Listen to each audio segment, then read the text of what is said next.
Hello, everyone. Thank you for joining us tonight for a girl, a guy, and a movie. I'm Janet from Another Planet, and Bruce will be joining us in just a moment. But this movie, I was one who picked it.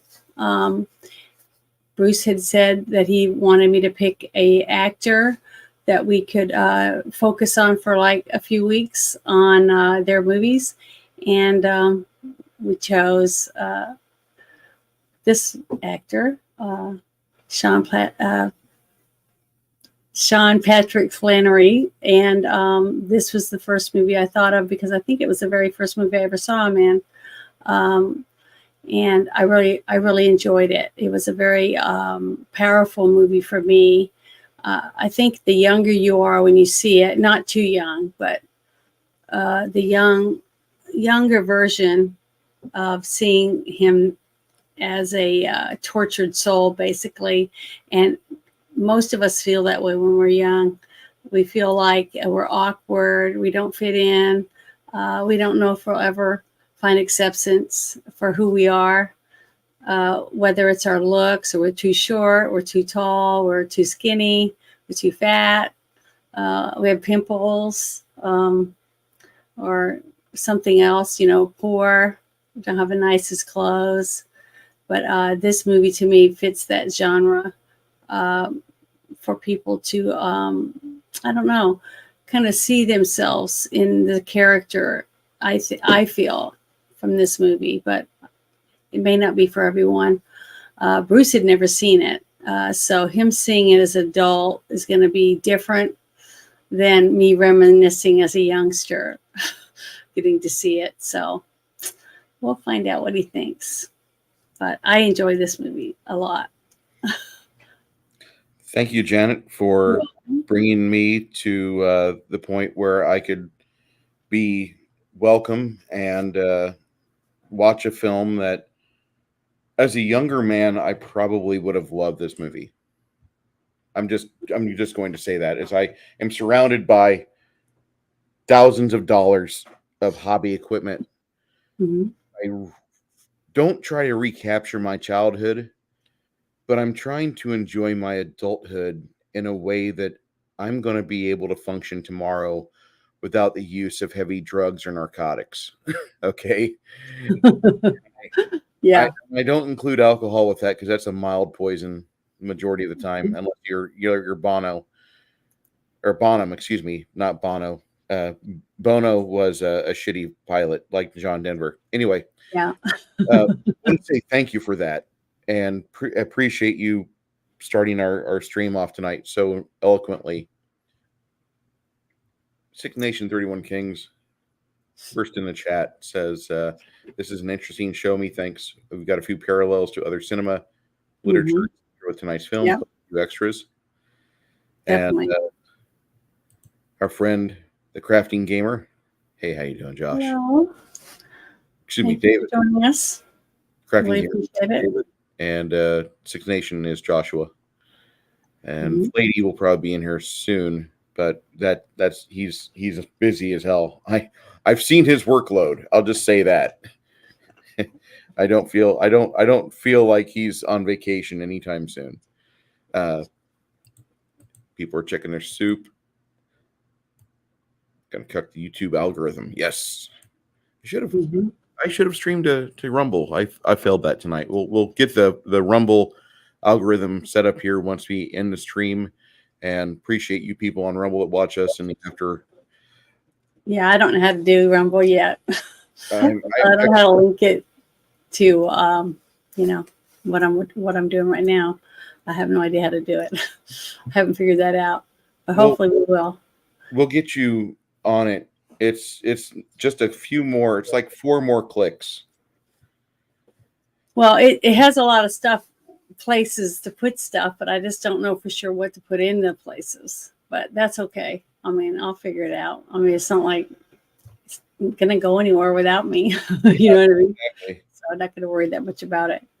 But yeah, this movie to me, when I first saw it, it was very emotional because the opening scene where you see a woman being put in an ambulance or being taken out of an ambulance once it gets to the emergency room, and you see that she's pregnant.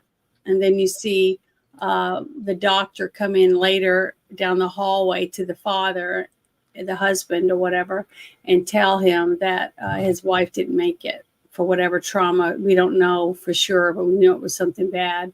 But we knew it wasn't like a car accident or something, because she was injured and he was not. And she wasn't covered with blood or anything like that. So we have to assume that it's something, we just don't know what.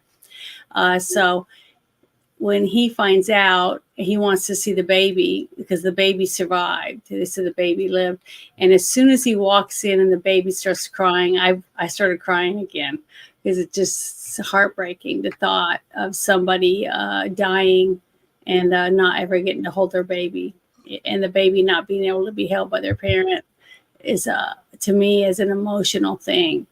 I think most women would probably feel that way. I don't know. But the thing is, and fathers, I think, it's important for fathers to get to hold their baby too. And the fact that he didn't want to accept his child simply because he was different. It's supposedly he was born an albino. And if he affected, like electronics and things like that, but they didn't put two and two together until as he grew older. But what did you think of that one scene, Bruce? I kind of had my heart break at it a little bit. I wasn't as traumatized as others that view it. The only time you find Bruce crying is whenever, like, maybe yesterday during a stream with my friend Makani. We're talking about his grandmother. She just passed 2 months after her husband passed, of 65 seasons, 65 winters. And, that just like, ugh. And that just got me thinking about things that I don't want to really think about, but, they're just kind of unresolved. And this movie does a really good job of that, of showing you how people leave their wounds open, and they try to walk away from, like, this cancer they've started. And it really kind of boils into a few different things. But this movie could be, I could have rated it a lot higher for it being a as inspirational or as potentially good as this movie is. It's got some flaws. It really does. The guy that directed it, I'm not going to talk much about him. There was discussion Discord chat last night. If you guys aren't in Discord chat, yeah, well, we can talk about that stuff after we talk about the movie. Yeah. We were talking about things like this guy's status, like his criminal status. He's a special type of criminal that YouTube tries to empower, Stunning Brave, and they try to, like, sweep that's not bad. That's normal. It's normal to appreciate a younger person. And I'm like, no. And the Discord chat we had last night was so good, because, like, I didn't say much. It just, like, it was kind of this unanimous chorus coming from, like, I'm not trying to build an echo chamber, but people that have common sense, pay bills for a living, and go to work, other scheduled times. They have obligations, they have responsibilities. They look at this guy and are like, you could have been so much better, but this is just, I can't overlook it. I can't. And it doesn't drag the score down at all. Don't think that I'm going to knock the movie because of what the director did in his off time on a previous project, but that has to be brought into play, because when this movie was released, that's the reason why I didn't go see it. And this guy, there was a movie, I think it was Clown Shoes or something, and the previous actor was like 12 years old, and Clown House is what it was. Nathan Forrest Winters. And he protested the film's theatrical release. And I was going to go see this movie with friends of mine. And instead, like, I see on Entertainment Tonight this garbage story going on. And I'm like, oh, there goes that idea. So, because in my family, like if you tell mom or you tell your grandfather, like, hey, I'm gonna go watch this Jane Fonda movie, they're gonna club you over the head. And when you wake up with an owie, they're gonna be like, listen, idiot, she's a communist and we don't abide by communists. We don't give communists money. And anybody that kind of treats kids in the same fashion as what ISIS treats its goats, we don't give them money either. So I wouldn't have gotten very far if I said, "Hey, I'm going to go see Powder." Mom and Dad would have like clubbed me, and I would have woke up later. But this is a film that when you separate that from what happened on this movie, in this movie, and on script and translates to film, there's some really good things in it. Well, the thing is that you had asked me to pick some movies that I would want to watch with Sean Patrick Flanery. So this was the first movie I ever watched. So that's why I decided to do it first, because I kind of did it like in a sequence of where I thought we should go with it. The thing is that he's a very eclectic actor already. He picks things, I feel, more on what he enjoys to make, more than just picking something to become a big star. Like a lot of stars who want to do, all they want is a blockbuster. They don't give a shit about the script as long as it's big. That's all they care about. Correct. But Sean Patrick Flanery is not like that. He's a feeling artist. That's what I call them. The ones that pick movies due to their feelings. Like he's into jiu-jitsu. Okay, and he likes to teach it himself, but he's very into it. I think he's a black belt in it. It's like 4 or 5th level or whatever. Pretty good at it, and he enjoys it. And I think he does it for his own sanity, to help him deal with things that are on in his life. So to me, the thought that this was one of his first major films he was ever in, and he does such a good job at portraying a character that spends a lot of time by themselves.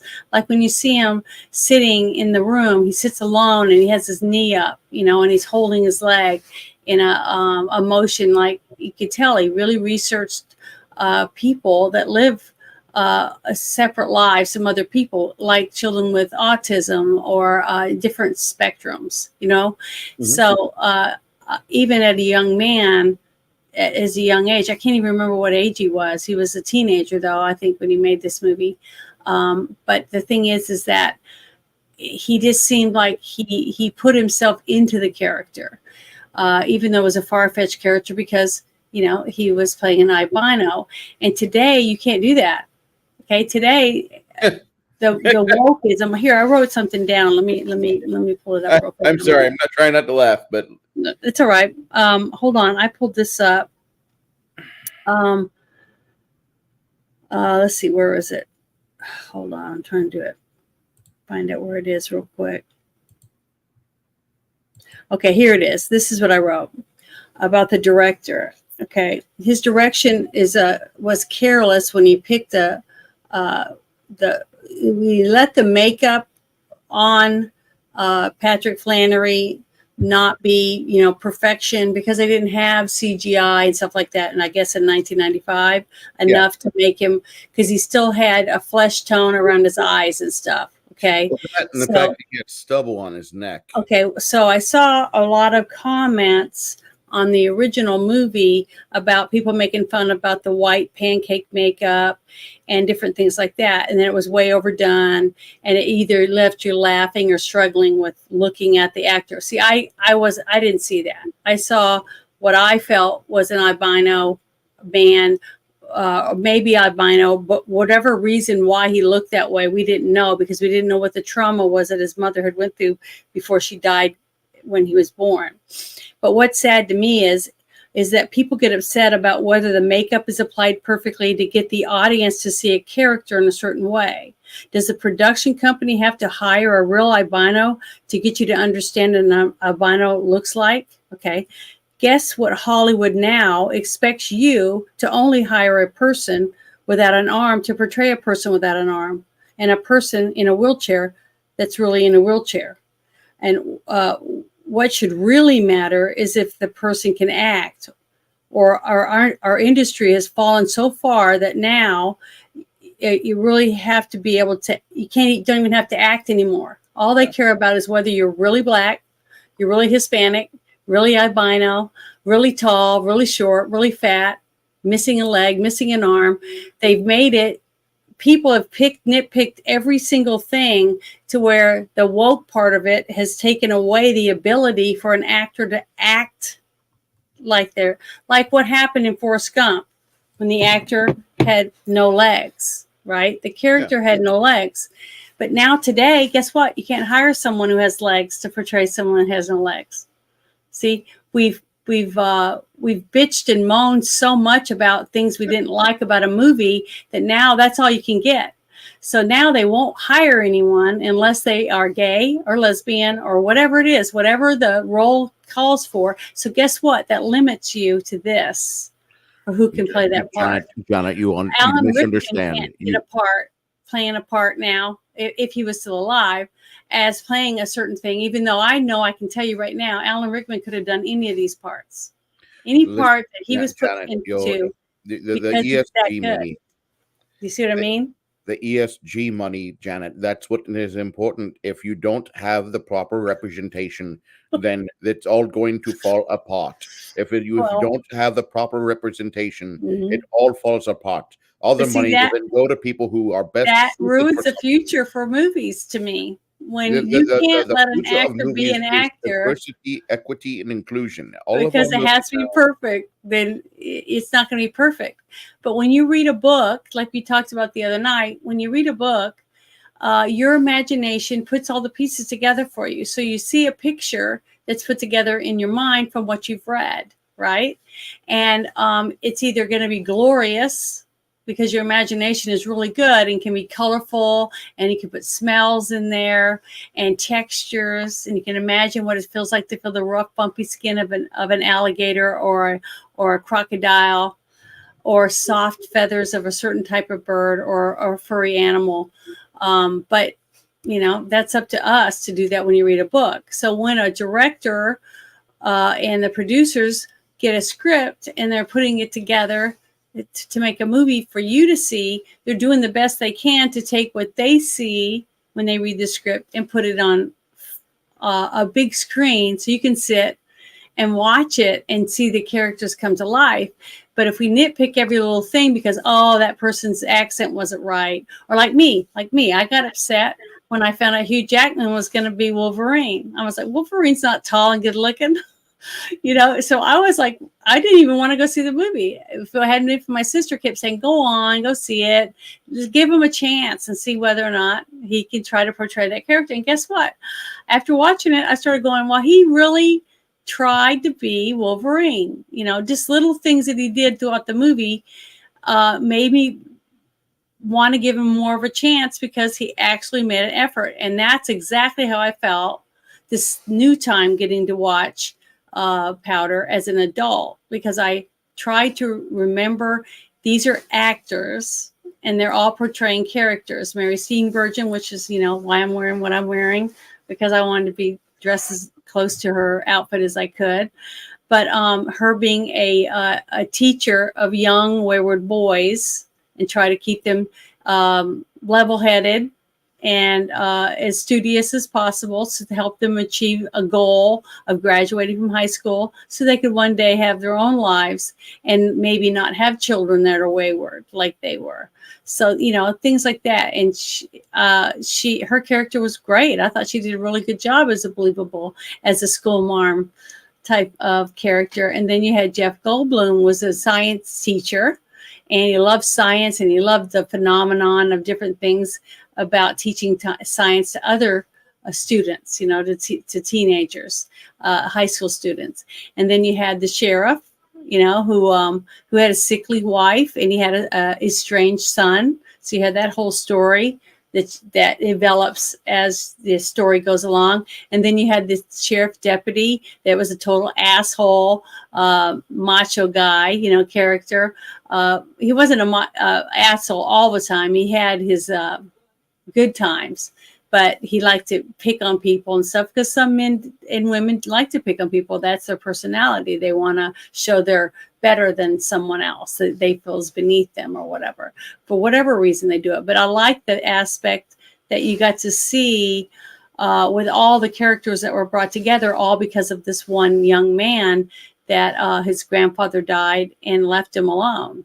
Okay, he was alone because he stood out. He couldn't go to school. They wouldn't let him do anything because they were embarrassed because he was an albino. Okay, and he had a few other weird anomalies because of his, we find out later through the movie that his mother was pregnant and she stepped in a puddle and got struck by lightning. And whatever happened to her during the electrical surge affected the baby in her womb, which ended up being Jeremy, which was Powder. And that was his nickname because he was solid white and he had no hair at all on his whole body. He was hairless. Because what was it? The science teacher said he's like electrolysis. That's why no hair would grow on him, because he was electrical impulses constantly throughout his body, which caused the hair not to grow. It's what you use when you do electrolysis to get rid of hairs under your armpits or in your private areas, so that you can wear a bathing suit or whatever and not be seen. So to me, that's what I tried to look at. I tried to look at the story. What's the story supposed to be telling me? And what are the characters trying to tell us? And look at it that way. And then it wasn't until later on that I found out about the director, because I didn't even know who he was. But you guys have already knew who he was and what he had done before you even got to see the movie. And to me, that's sad, because even the people that made this movie didn't know until the movie was almost finished. Okay, so now all the people that put all this work, the crafty and the boom operator, the camera guys and the extras and the prop people and the location manager, all those people that were involved in making this movie and putting it together were all screwed over because the director did something stupid and didn't tell anyone until after they found out, after the movie was almost finished. So basically, they all got screwed. They all got told, fuck you. Hope your movie sucks. And how upset were we when we found out that Cutthroat Island was such a good movie, but it got screwed because the people behind the scenes that had nothing to do with actually making the movie, going without a stunt people, without makeup, without CGI, without different things, simply because the movie was already $60 million in debt before they even got to start, right? Okay, hold on. Cutthroat Island, for all its faults, and there are a lot of them, we're all being honest here, but yeah. Cutthroat Island, without the Cutthroat Island situation as it was, there are a lot of things that would not have happened. As much as I not a big fan of Remy Harlan, he's not a bad director. He, for his craft, he's pretty good. And the lack of stunt people got Gina Davis to be more of a physical actor than what she had ever done before. And she's not a spring chicken. She's in her mid-30s or however old she was at the time. More importantly, she got very into sports after that. It wasn't long after she's doing archery for the fucking Olympic team. Now, I know that archery is not something that a lot of people equate to, like, oh my God, it's a triathlete. Look, no, she's doing archery. But the amount of muscle memory that she developed in her shoulders and the hand-eye coordination she fostered at that age that she's at is amazing. She's a natural. That is God-given talent. And yeah, it pushed everybody into a position to have to take up the slack if they wanted to see their movie fulfilled. And basically that's what happened with this movie towards I think it was like only had like a fourth left to make when people started finding out about what had happened with the young star that was in the movie before this one, that the director had molested during the movie or whatever. And when the other people found out about it, there was, they were thinking, well, should we get another director? What should they do? But that has nothing to do with the actors and the other people on sets that are working to finish the film. So that's sad to me that the director cursed everyone in this movie simply because he was a dickhead, and he was a liar and didn't tell anyone, and they got screwed over because they could have started from the very beginning, and it probably would have turned out totally different. You see what I mean? The whole movie. So basically, one person screwed over a whole production because of them being a douchebag.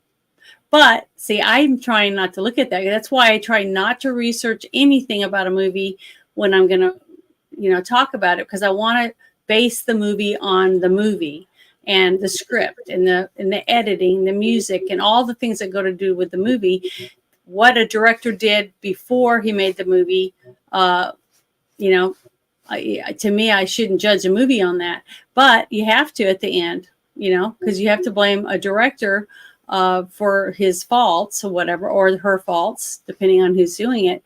But to me, the only thing that affected this movie was his bad judgment and his bad choices in life is what affected the movie, not really so much the actors or anything in it. Now, his tunnel vision to force through the movie to get it out in his way, basically his tunnel vision of this movie in the script did hurt the movie to a degree. Even if he didn't do what he did, which he was convicted of, it still hurt the movie because he had tunnel vision, and he forced the vision of basically showing the story of Sean Patrick's character, okay, and wanting to just force that out. He just wanted to force his view on what this person could do and things in this movie, except for he left out so much more good information that could have came out for character development of the other people in the movie, because he was too busy trying to force you to watch this one young man. And that might be why. Maybe he was interested in Sean Patrick Flanery more than we know. You know what I'm saying? Mm-hmm. So his whole impact for this movie was forced upon this young man to fulfill the whole movie. Does that make sense? Yes. Okay.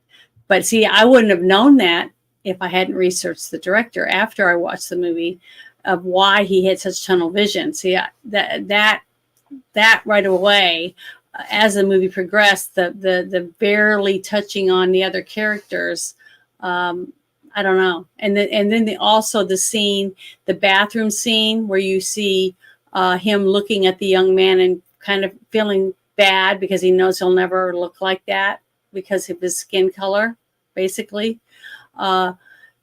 To me, I didn't see it as bad in a way. To me, it seemed like a normal thing that a young teenage boy might feel, because when he looked and he saw the handsome man with the flowing hair, okay, and he's putting water on him and rinsing himself off because he just got through working out, playing basketball and stuff, and seeing his muscles and his nice skin, the color of his skin and the hair coming up on his chest stuff, because he was starting to go through puberty and whatever, and he knew he would never have that.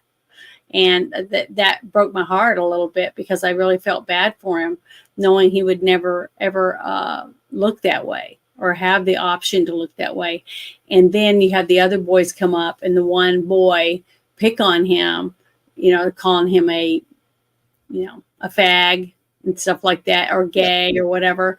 And to me, that would be something a natural other teenage boys would do. I mean, to me, that was something I've seen many times at school when I was in high school. Kids picking on other kids simply because they wore glasses, or they had pimples, or they were fat or short, like I talked about at the beginning. And to me, that was a natural progression that you would see. But now that I know the background of the director, I kind of see that he might have focused on certain aspects of certain things in the movie for his own enjoyment, instead of actually for the benefit of the movie. I don't know if that makes sense to you either. Does it? Sense. Makes perfect sense. Okay. And the scene with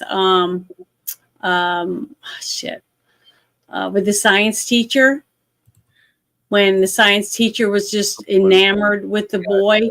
Now, the character, which was, what was Okay. his name again? That's Jeff Goldblum. Yeah, Jeff Goldblum. Okay.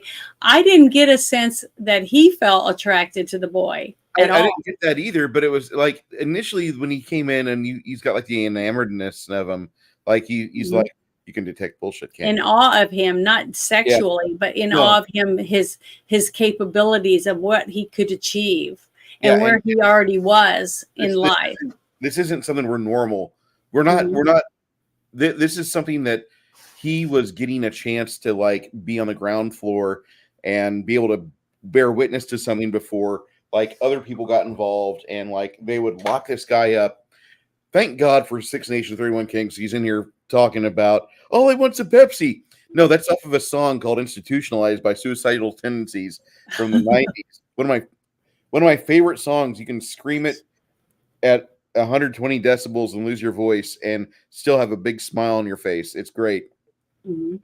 That if things would have progressed with poor little Reed, this movie would have gotten really dark. But he ascended at the end of it, and I spoiler alert, it's 28 years old. Deal with it. Yeah. This movie could go a couple ways, and I was hoping it would go differently than what it did. Me too. I I was, even though I'd already seen it I a like couple times. I'd hoped, you always want you want him to be happy, yes, because the one scene where he gets his first kiss with a beautiful young redheaded girl that's enamored with him, because I don't think it was simply for his weirdness, okay, but I was like that. Okay, I had no problem being friends with the short guy or the tall, skinny guy that everyone else made fun of, because I didn't ever look at anyone like that. I looked at people if they made me laugh. If they made me laugh, or they were nice to me, or they smiled and they treated me good, that's the person I would want to sit and talk to. Because I never had, I don't know, I just never was like the other girls that were like, oh, if he wasn't tall and had big broad shoulders, I'm not even going to talk to him or give him the time of day. I was never like that.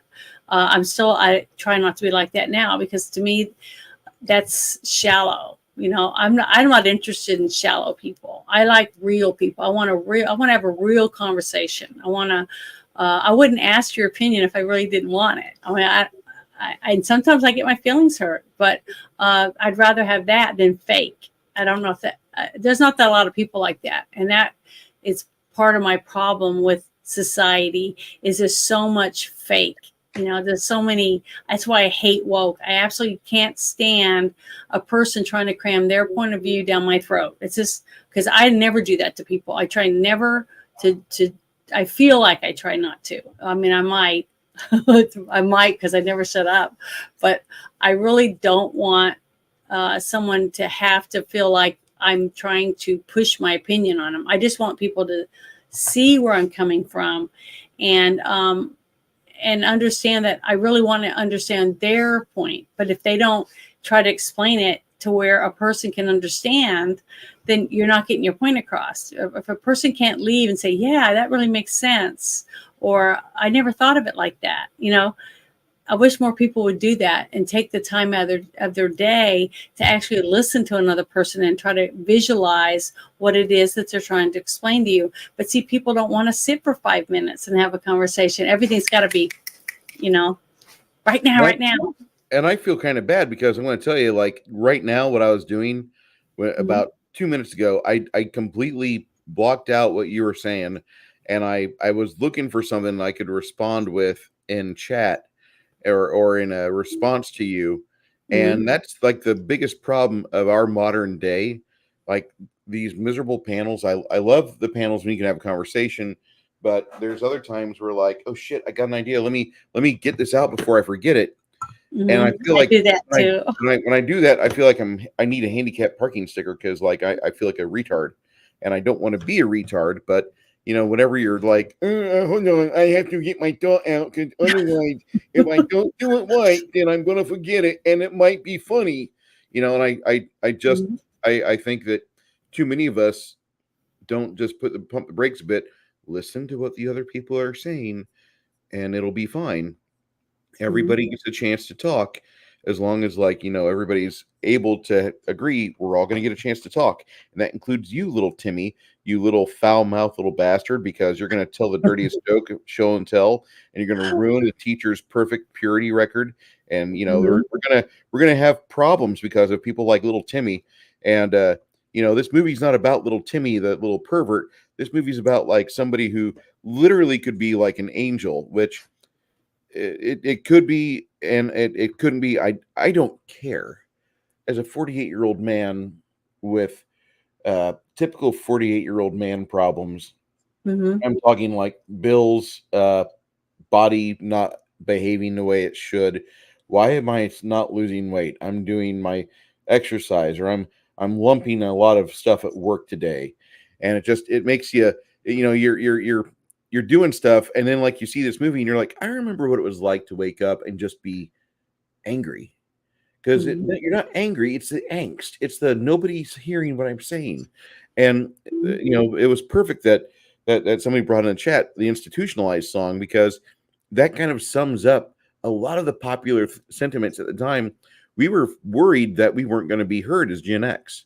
I was Mhm. listening to a friend on his stream today, and he's not making a cry for help, but Bear is taking a break for maybe a week or two. He's not going to be doing streams. He's been doing a lot of shit lately. He's been hanging out with a lot of really cool people, and his streams are fun. But he's like, he's stretched. And when I say stretched, I mean like a year ago, like the money made it paycheck to paycheck to buy food, bread, water, butter, flour, whatever. Mhm. A year ago, you're not looking at your job saying, "Hey, I'd like to pick up an extra couple hours." A year ago, you're not thinking like, you know, some retard that parks his presidential chauffeur in handicap parking is going to make a misstatement, and North Korea is going to blow us off the face of the planet. We didn't Mhm. really have we had that threat, especially Mhm. especially since January 2021. You fucking retard. I'm talking about you, Joe. You're a fucking retard, and everybody that voted for you, dead or alive. Anyway, and I know a lot of us have our dead relatives that voted for him. I'm not Yeah, calling them retarded I'm when they sure were we alive. all. Yeah, I think every one of us has at least one relative that voted for him, Yeah. either So, dead or alive. and YouTube, if you get butthurt about this, go fuck yourself. I don't give a shit about you. I'm happy that we have an agreement for the most part. And if Mhm. you agree with my free speech, that's great. But if you get butthurt and your panties are in a wad, I'm going to fist fuck you with my elbow. To my elbow. Excuse me. With To fist, your elbow. yeah, yeah, That makes more sense. yeah, yeah. Go all the way. Look at that hairy arm. Anyway, don't have any dangleberries for me, YouTube. Anyway, um, but our buddies are like a lot of people my age. We were trained by people that went out and did shit. Mhm. People that were in our generation, Janet, we were we had the last generation of the greatest generation in the public schools and colleges, and some of Mhm. the vets, you know, told us about the things that nobody really wants to talk about. In fact, we can't even talk about Nazis nowadays. Mm-mm. In that fucking Well, short, they've used the term so much now that it's watered down the real meaning of what yeah, it meant yeah. and And the what thing they is, did. and as much as there's people out there that are wanting to defend Palestinians, I'm going to tell you that Palestine elected Gaza to, or elected Hamas to run Gaza. So they're Yes. okay with what Yeah. happened on October 7th. And Mhm. there's not a single one of them that would say otherwise. There might be some that are upset, but I don't see caravans moving out of Gaza. I see those people getting captured and used as pawns. And like, Mhm. don't be bombing us. We are peaceful people. Go ahead, Timmy. Tell them how peaceful you are. I don't like the fact that the Hamas and the Jews are attacking each other. I'm here in the middle. Well, yes, Timmy, because I have you in front of me because you're a stupid idiot. And that's what Well, Palestinians it's because they have no other way to get around. yeah. You I mean, know. they hide behind. They put their bombs and shit in underneath a hospital or orphanage, Mhm. you know, and then like, oh my god, look at this. And then you have there's a group of people. that are Jewish, that they're kind of financing the entire thing. They're kind of hoping all this shit blows up in our faces. In this reality that we're living in right now, like, I'm pretty okay with the thought of violence. I think it sucks, but like, if I hear one more person say, "You just don't understand," I want to grab you by the throat and throttle you until you turn a fine shade of purple that's on my shelf over there. Mhm. I don't give a shit. And I didn't give a shit about the Ukraine. And in fact, it's on my bucket list. I'm pissing on Zelensky's grave before I die. I don't give a shit about him. I don't care about Putin either. Don't think I'm taking sides. I'm not. Putin's an ass. Zelensky's just a pawn. He's just Soros but younger, because he's the same fucking person. He's Soros, but look at him. He's Soros's kid, just like fucking what's that faggot up in Canada, Trudeau. Oh yeah, Shit. He's Castro's kid, and if you don't yeah, think he's Castro's kid, he looks just like him. Denying reality. Go on ahead. He looks just like him. So I know that my stream will probably be taken down or hidden or whatever, and I don't give a shit. We're recording it. It's going to be put on the Rumble. I hope all of you guys are enjoying this, and I really thank everybody for being here. But this movie came out in that time period of the 90s where many of us were getting out from under our parents' wings, and we were starting to spread our own wings. We were starting to make our own decisions. Starting to find out or think we thought we were figuring out what life was. Yeah, and instead what real life was. We get handed this pile of shit. And I remember Time magazine talking about how we wanted to protest too, but there was nothing to protest. So we're just protesting to protest. And that was in 97. Mm-hmm. I remember that because I was receiving the magazine at the time. I was donating to Time magazine at the time. You can go ahead and kick me in the Jimmy.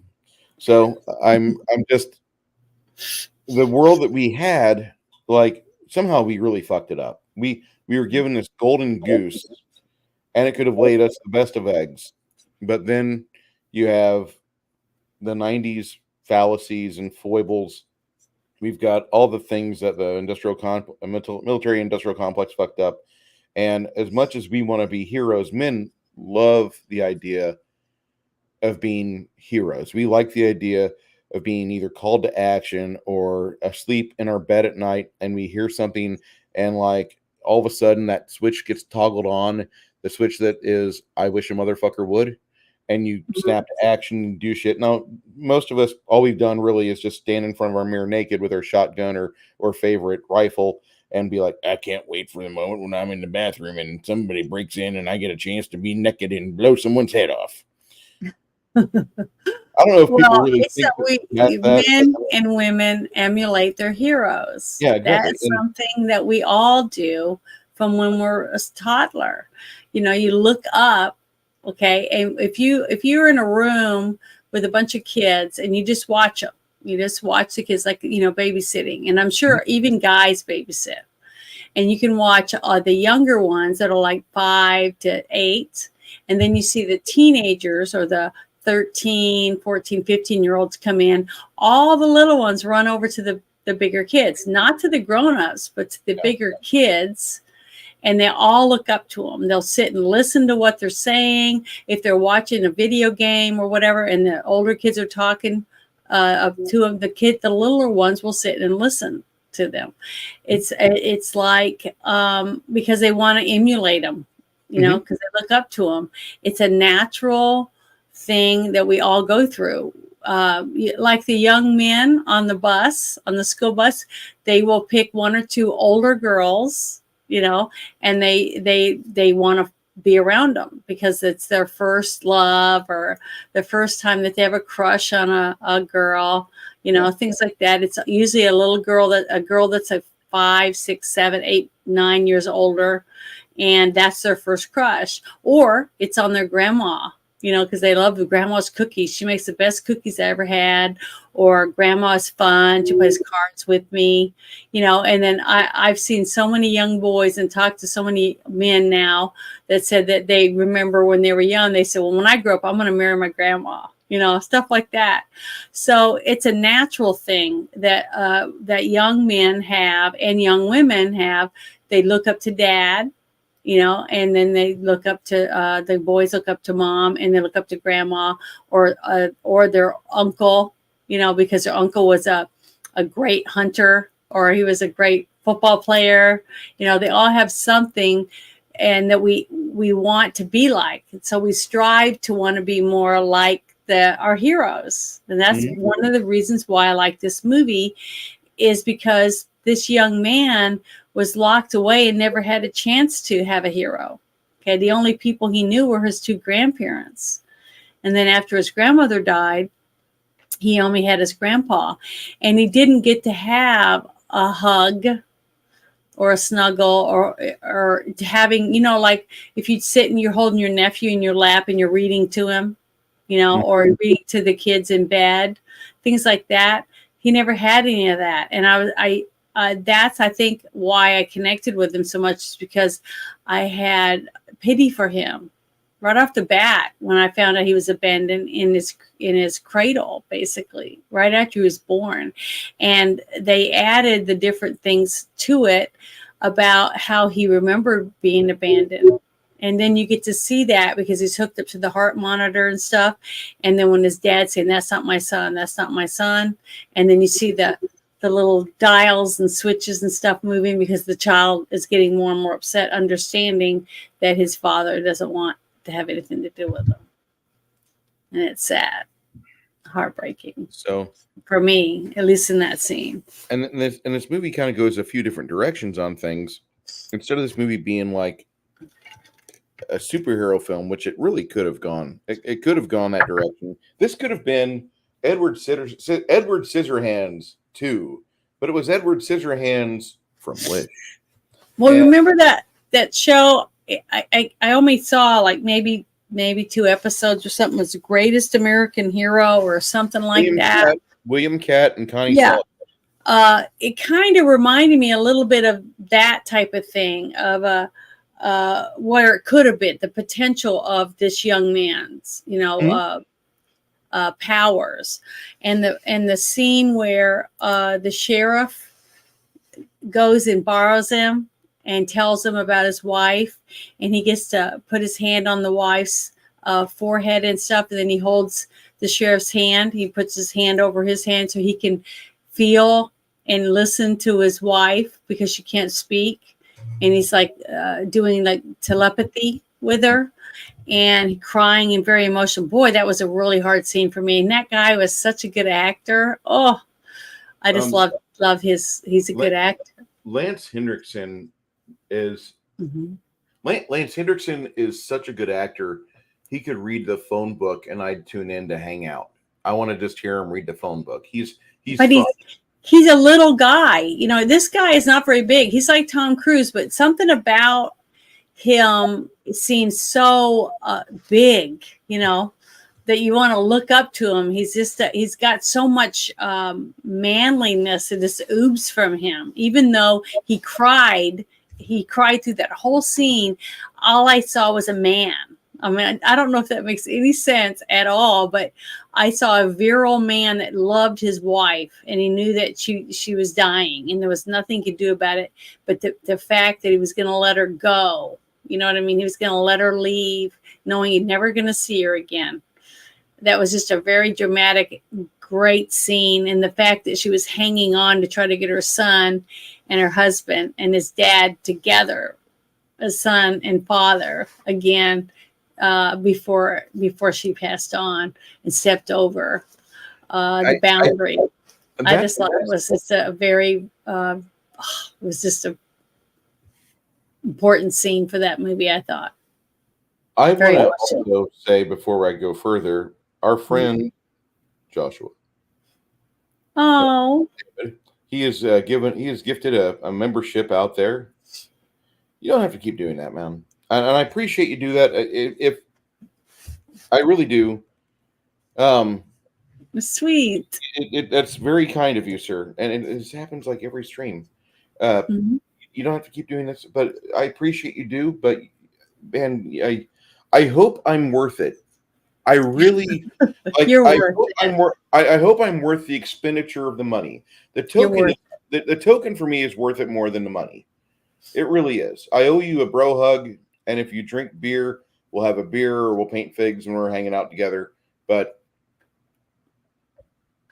yeah, Saint David. hmm Thank you, sir. I think the scene where the boy is there and he's helping out the sheriff with his wife as she's getting ready to cross. I hmm think that movie. I think this entire film could have just been a short movie, and it would have had exponential. Hey, Grumpy, congratulations, sir. Grumpy gets the new membership gifted tonight by the Crafting Awesome. Gamer. Once again, Crafting Gamer from a girl, a guy, and a movie. We thank you so much for this. Yeah, thank you so much. That's awesome. So happy for you, Bruce. One of these days, Janet, I'm going to have your address, and I'm just going to send you like either. Well, I would send you flowers, but like I'll just send you a money order instead. And Well, my sister works for UPS, and she's been talking to me about getting a UPS box because that way I can get packages and letters and whatever else. So I'm thinking about going and setting that up this week. I would love to send you some adult legal stuff, which is called coffee. And I would love to send you some Morning Reaper coffee. I think Yeah, I would like to try it. people in my chat would talk to you at 75 words a minute about coffee because the Morning Reaper is a really good blend of coffee, and they help me out. That actually, I appreciate it when you guys get the membership. That's awesome. Thank you. Blackout Coffee also is. I've got a code for them. Step L10. I'll put it in chat here in just a second. But they have teas and they have hot cocoa. Get on their email list. Get on their texts. And when they do a big sale, they're getting ready to pop a sale off on us here. And it's November. Last year they did 60% off. 60% off on all cocoa. So you could have like cocoa for months, and it's a good company. They do a lot. They're very pro Second Amendment. They're very pro First Amendment, but the Second Amendment's there with the First isn't really heard. Someone asked if they have edibles. Oh, okay, you posted it up there. No, dude. No. I appreciate the thought. I guess I should probably see if I can find somebody that likes to paint and be a raging lunatic on the right. And hey, when you have edibles, I'll advert for you. Give me a code so I can give people a checkout code. Maybe they think you need some edibles. I don't need edibles. Janet, if I don't wake up and go to bed angry, what will I do tomorrow? I mean, I feel like that wonderful man. I've never had an edible, so neither do I. I'm so happy. Never done that. I like coffee. I like caffeine. Yeah, I like coffee, but I can't drink a lot. But I do like. I love the smell of coffee. I love at least having at least half a cup every day in the morning, at least. There's a lot of things out there. Like there are people I know that they have pain meds that are a requirement, and I think is the ones I want, the pain meds and like the hand ups for pain meds to go to. You don't want Bruce, who I already like gummies. I already like gummy bears. I'm a big fan of the Jolly Rancher hard candy or soft candy Starburst. Don't give me fucking meds with that. Good God. Are you trying to get me killed? Don't. No. Well, they probably don't taste the same as that type of stuff. I don't know, because whenever I have my gummy nutraceuticals from CVS, those gummies taste really good, and they like even the multivitamin or the other stuff that's just supposed to be health food. That stuff tastes delicious, and I don't know why it should taste that good, because it makes you. Well, it says take 4 as a recommended serving. I'll just do 8, and I'll say I skip tomorrow. But tomorrow you have 12 anyway. I'm just saying the edibles shouldn't taste that good. and I don't need that. But I know friends, they have nerve damage, they have problems, and they need to have something like that so they can get through the day. And I want those people to get that. Just so happens I married one, and we're working on trying to get some things worked out to where she can function a little better, because she's a diesel tech, which means she plays with big fat truck tires. And when you have nerve damage, it's helpful to play with big fat diesel tires, because if you were playing with little automotive parts like something this size, the nerve damage would cause her to drop stuff all the time. So she plays with big things and big lug nuts, and she tends to keep them in her hands. I know that sounds weird. I'm like, honey, you're trading off like body comfortability for aching back, but you kept all the tools in your hand. Okay, but anyway, me and her, we go round and round on some things, and I think we do it just to irritate each other. I think that's the joy of marriage. What I was saying is that Yeah. there's a lot of people I know that when they see a film like this movie has a lot of hope in it. And the scene with the deer, I could have passed. As a lifelong resident, no, excuse me, as a 36-year resident, 31-year resident of Illinois, I despise deer. I hate deer. Like, if a deer was a person and we had a racial epithet for deer, I would get kicked off of every platform screaming that at 95 decibels. Well, the thing is, they were trying to put something in the movie that they could hunt, okay, and make it realistic. Now, if all these teenage boys went out and they just killed a bunny rabbit, okay, it just would be stupid. And they wouldn't be shooting a bear, because it would take more than one shot to bring down a bear, and somebody would get torn up. Especially if they went over there or running over there to it. So it had to be an animal that was believable, which is in the woods. There's deer in every woods in the United States. So to me, that was basically the only animal that you would have. It could have been a wolf, but then you'd have other wolves around because they're in packs. So to me, it was a believable that they shot a deer. Mm-hmm. But the thing is, the scary part about that whole scene was the part where the other boy had the gun on him, on Powder, threatening to hurt him. And that was sad to me, because I hate to say it, but I've seen a situation like that one time in the out in the boonies, and you see that a lot when you're in the country with stuck up snotty cowboys and just the goat ropers or whatever, the other side, the two different factions, whatever. It's so funny when you hear people talking about gangs and stuff in the city. And there's tons of different gangs, because they have their street corner over there, and this guy has this guy or whatever, that type of thing. Or you have the Italian group, and then you have another group of the black group, and then Hispanic group, and all these thugs running around fighting with each other because somebody's wearing something, or going out with one of the girls they don't want them to go out with, whatever the dumb stuff is. To me, it's all stupid.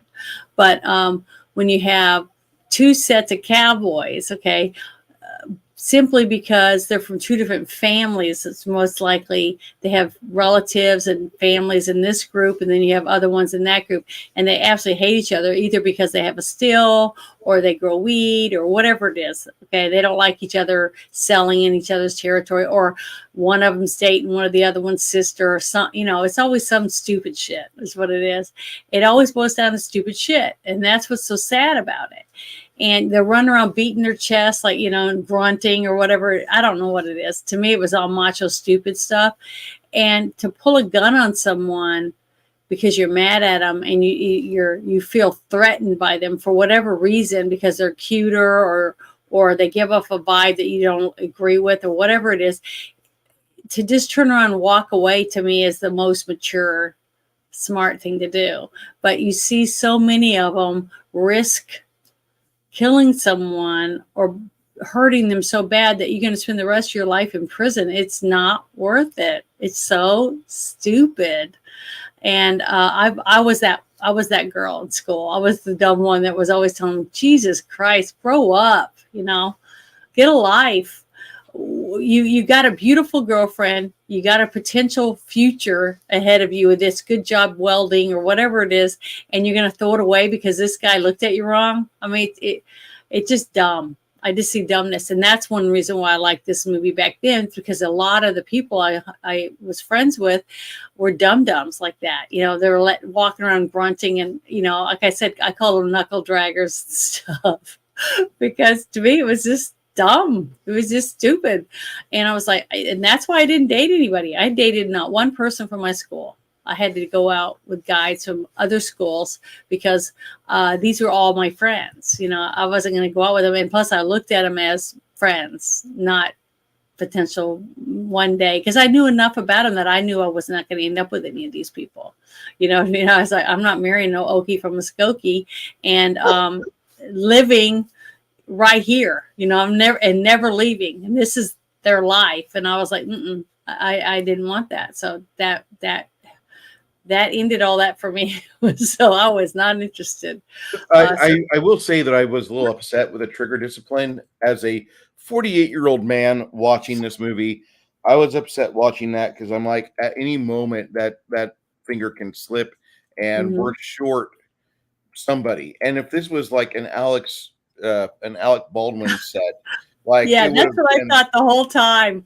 The whole time I was thinking, oh God, this whole scene could have ended up like that one scene in that movie, that other movie, Rust or whatever it's called.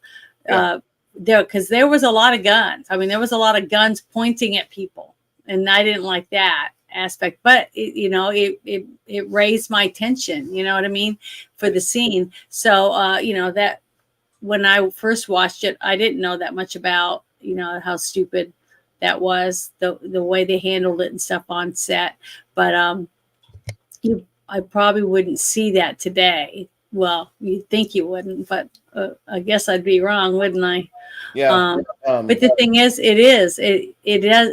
it's really funny how we notice things now as an adult, and then seeing it as a younger person, the difference just, a few years makes on your point of view.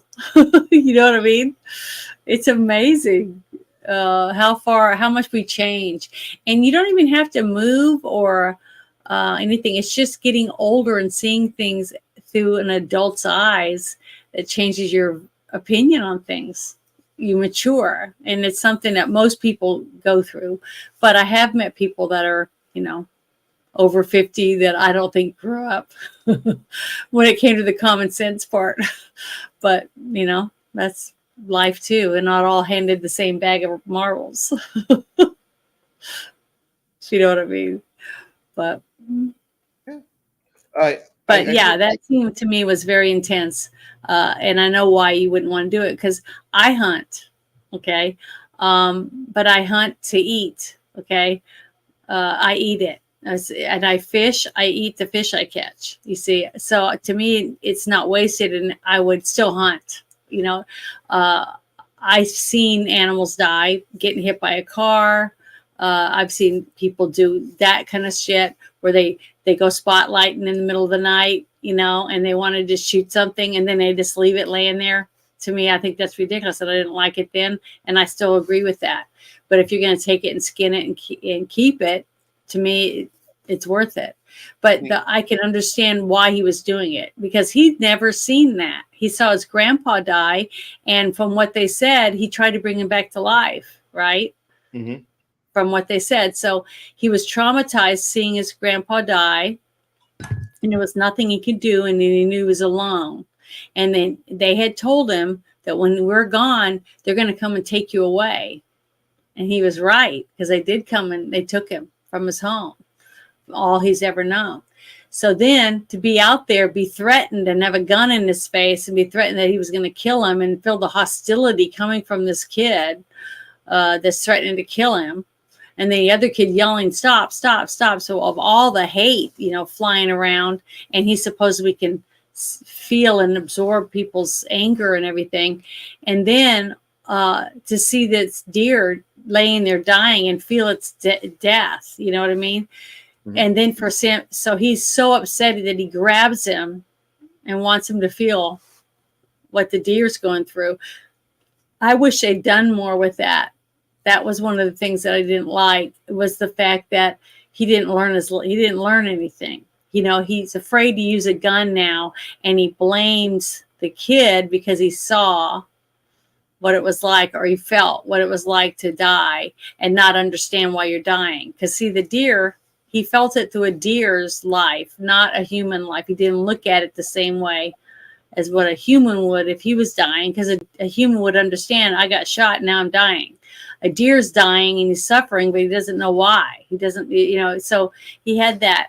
I don't know. I'm trying to explain it the best I can, but to me, that character arc was a bad one for this movie. It brought it down for me, because you had a character that went through a very traumatic experience. He is so traumatic that he took every weapon out of his house, right?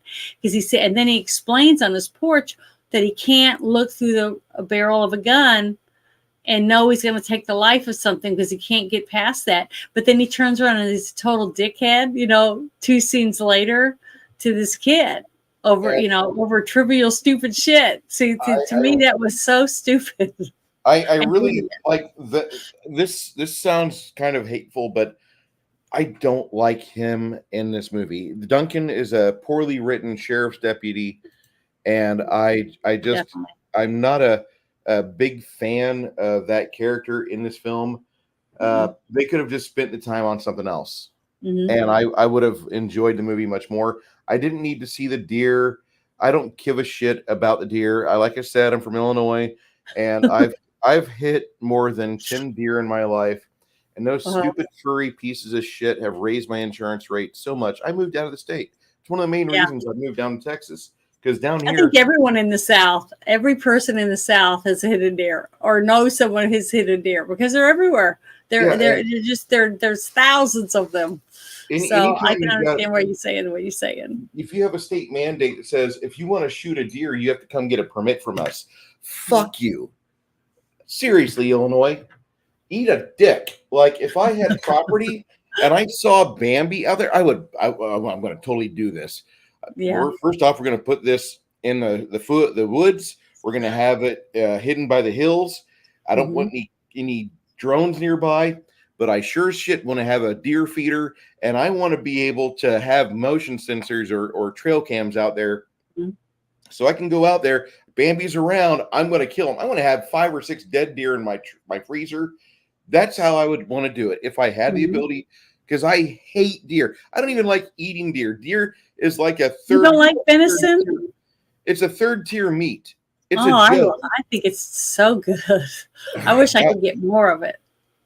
It's delicious. I mean, especially when you get some really good recipes from a lot of your hunter friends. Yeah, it's good. Deer chili is delicious. But I hate deer. So whenever they're like trying to show like the deer's going through pain, I'm like, die, Bambi, die. And I didn't say that during last night's viewing, but boy, I thank goodness. I'm glad you didn't. I muted the shit out of my mic. Yeah.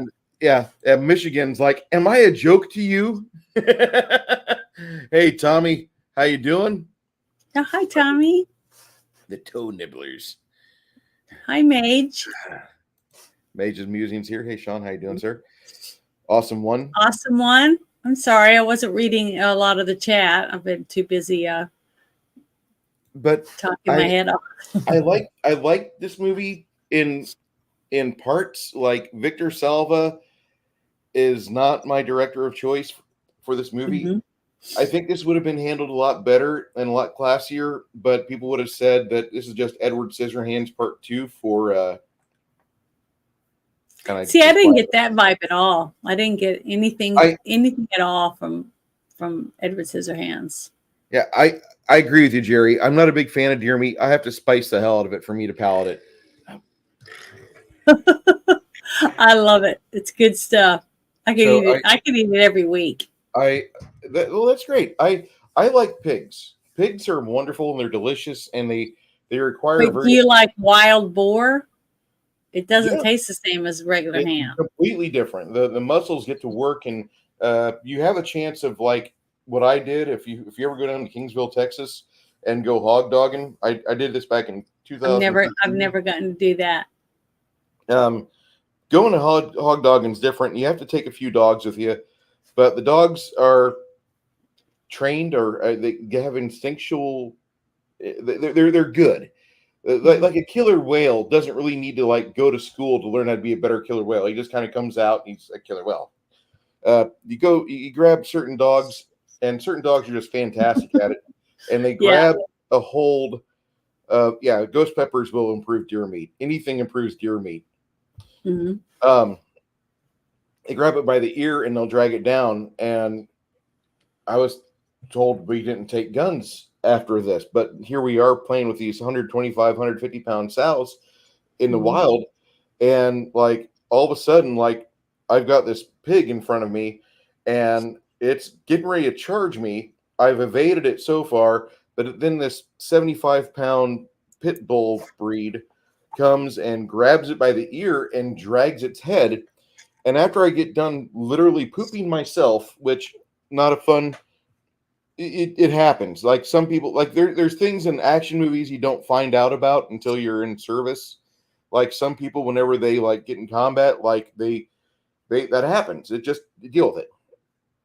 So I realized like after I got done with like maybe the 30th or 40th insertion of the knife on this pig, and the pig is finally stopping its movement, the dog is like growling, looking at me, wondering if I'm crazy or not. And I'm like, okay. And the pig has stopped moving for the most part. And I've stopped pooping myself. I'm like, I wish I could like that. I wish I was a more quote unquote manly man that didn't do that. But like, I about got charged by a thing with like huge razor like tusks, and I got, could have been eviscerated. Instead, this dog saved my life. So like the rest of the time we were hanging out with Bo, not Bo Paints Minis, but a friend of mine named Bo out in South Texas. I was making sure that dog was well fed. Like I love that dog. You're throwing him some snacks, thanking him for saving your ass. I took all the ears off the pigs. We killed 3 pigs that day, and I got 5 ears, and the 6th ear was already in the dog's belly by the time I'd gotten myself cleaned up and we're starting to do things. And Bo's like, "Are you okay?" I'm like, "Yeah, never done that before." And he's like, "Yeah, it's all right, normal." I'm like, "Cool." So see, I can't eat that real spicy stuff. I mean, it tears me up. You have to one nibble, and I have to drink a whole bottle of Pepto. Sorry about ignoring. I didn't mean to ignore chat, but Cherry's like, I'm a chicken man. Soybase is like, I'm a venison jerky guy. Shaker container of ghost peppers. I love ghost peppers. They're great. Not me. I won't eat it. I hate deer. No Deer's not my thing. Well, it's not for everybody. It's like me. I there's some things I won't like. But the thing is, I love venison. I think venison's good. But I don't like lamb. I don't like lamb. But I think I got why they wanted to have this scene where the innocent boy who had never seen death before, he tried. Well, they were trying to show you how the scene later on where he's talking about how humans are horrible and mean and full of hate, and they only do bad things. They don't do anything good. They're all evil. That was leading up to when he got to have his first kiss and get to find out what it's like, what life could be like to actually live as a man, and get to meet a woman and fall in love and find out what compassion is and things like that. The things that he hadn't experienced because he wasn't cuddled. He wasn't held by his grandparents. His dad didn't want him. I mean, everything, he's had rejection his whole life. So basically they're trying to cram all this information into small scenes. And one of the scenes, what was it? I was trying to remember. Damn it, I can't remember anything. I'm so bad.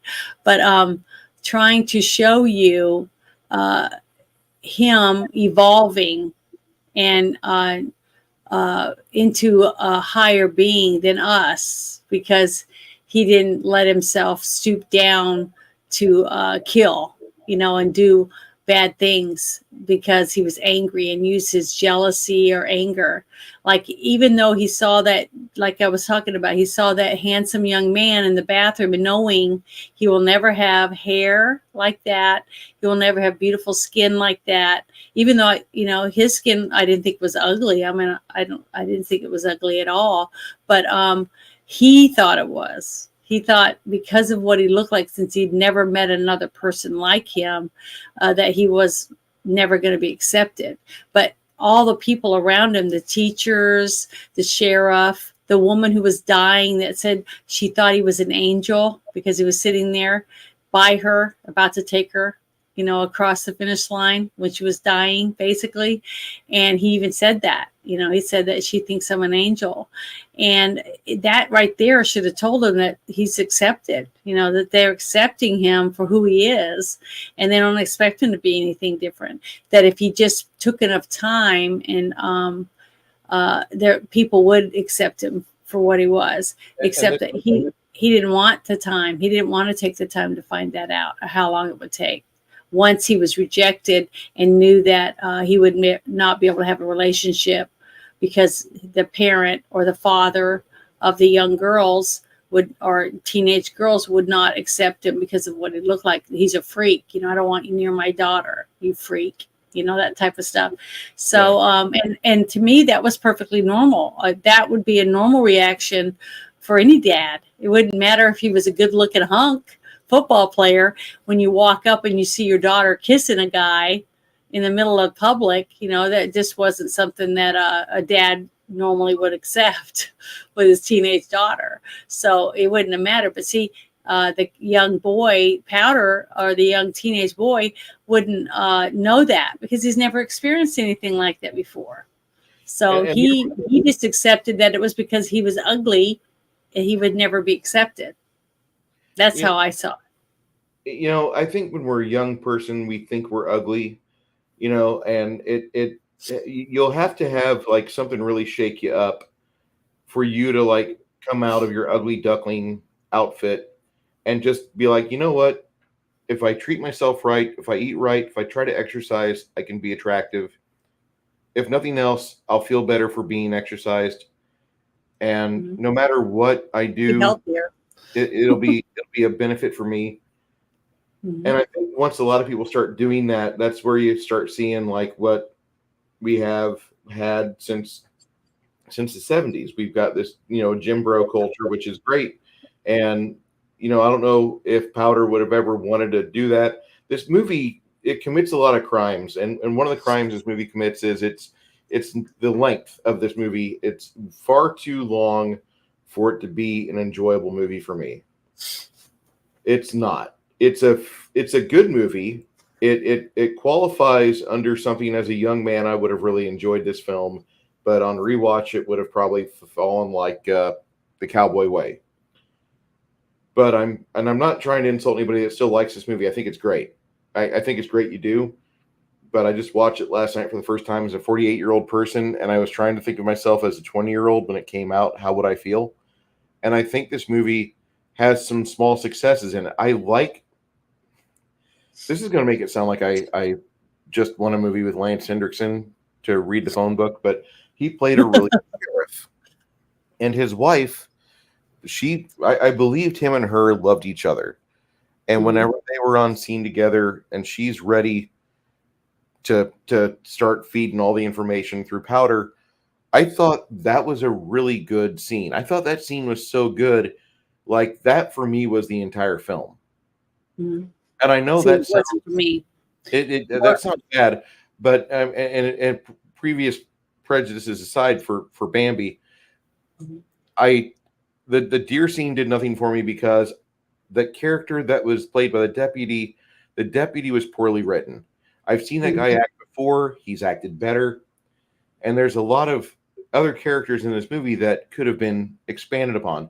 Do I think the young redheaded girl, the real cute kind of big cheek girl, I think she would have, like, I don't think she liked him. I think, and boy, I just turned a 20-year-old man again. I think she appreciated him. But I think she was intrigued by him. Intrigued, but I don't think I think we would need a whole nother movie directed by Tim Burton. But she was infatuated. Yeah, infatuated is one thing. Mhm. I've seen what infatuation does with people. It gets them pregnant. Well, the thing is to me, she thought he was unique and different, and she wanted to know more about him. But that didn't mean she was in love with him and wanted to have a baby with him or anything like that. And I didn't get that from that.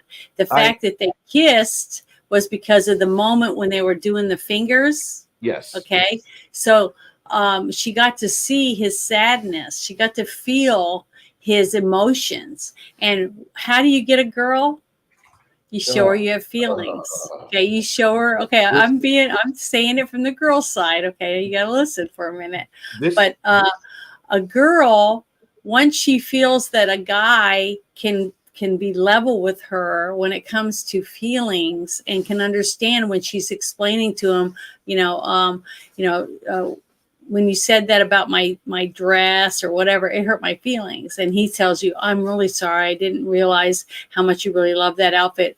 My aunt had that dress or that skirt or that pair of pants, and I just thought it looked horrible. So when I saw you wearing it, it just immediately made me think of my aunt. So you're trying to come up with something to cover up for hurting her feelings. And she understands that you probably just made that up, but the fact that you did shows compassion and that you're willing to make me feel better. You know what I mean? Using your feelings, that you cared.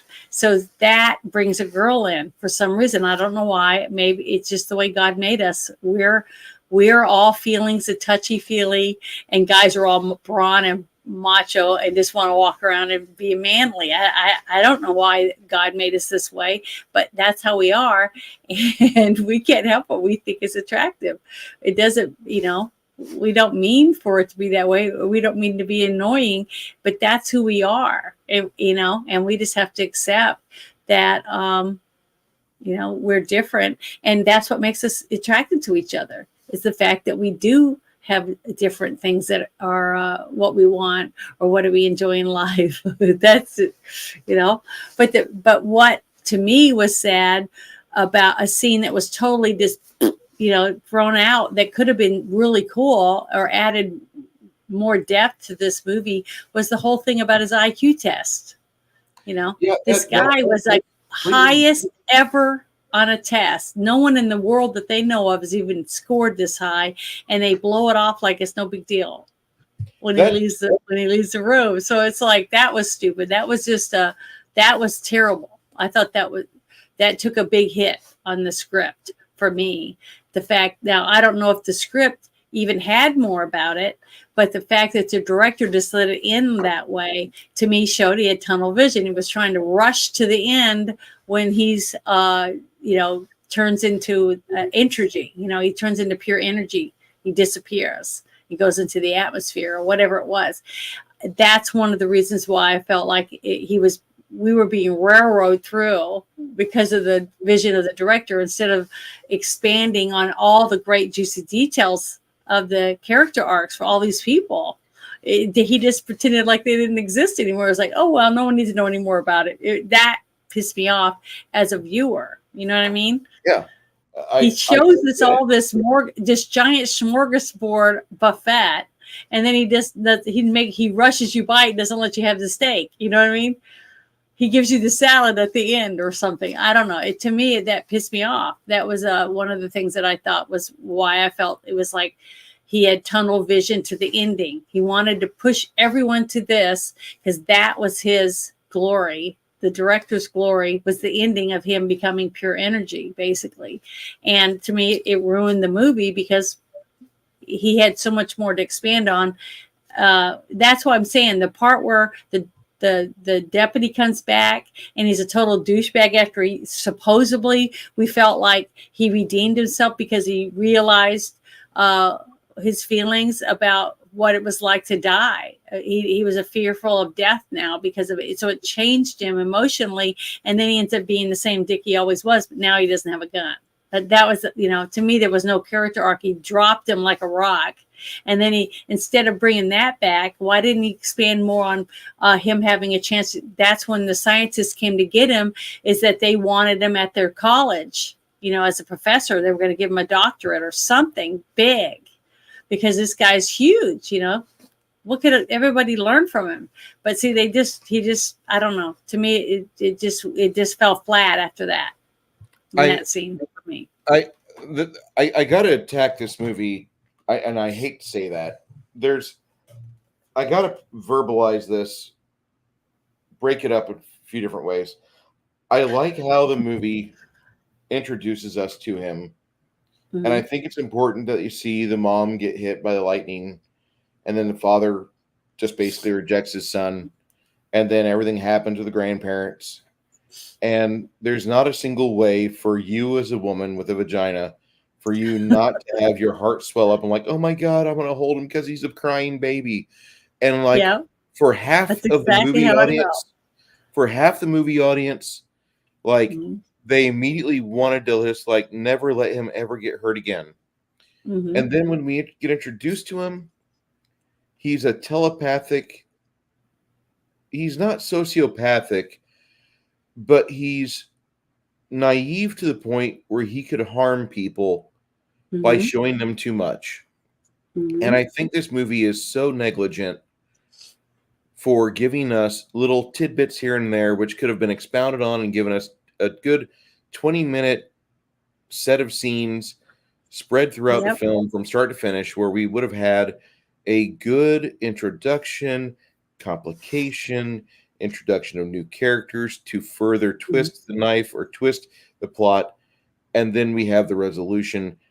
Instead, I'm fed this like college-age kid that he's a very nice man, but he's not used to people. And in 1995, I think there was another movie that came out where another man came out of a secluded area, and he was introduced to life in the 90s. But wasn't it Starman? Nope, it's Blast from the Past with Alyssa Silverstone. This reminded me of Starman a little bit. It could have been. I don't know if it came out afterward or not, or before it. I don't know. Starman's 1984. Okay, so another 1984 gem. You people that want to go back to 1984, I'll take you in a DeLorean. Okay, that is quite possibly the most perfect romantic movie that John Carpenter ever did. Which it's not really a romance, but it's a movie. If you've not seen Starman, I'm going to spoil it for you. It was a romance. It was a science fiction romance. It's not. It is about. I know, but it's what it seemed like.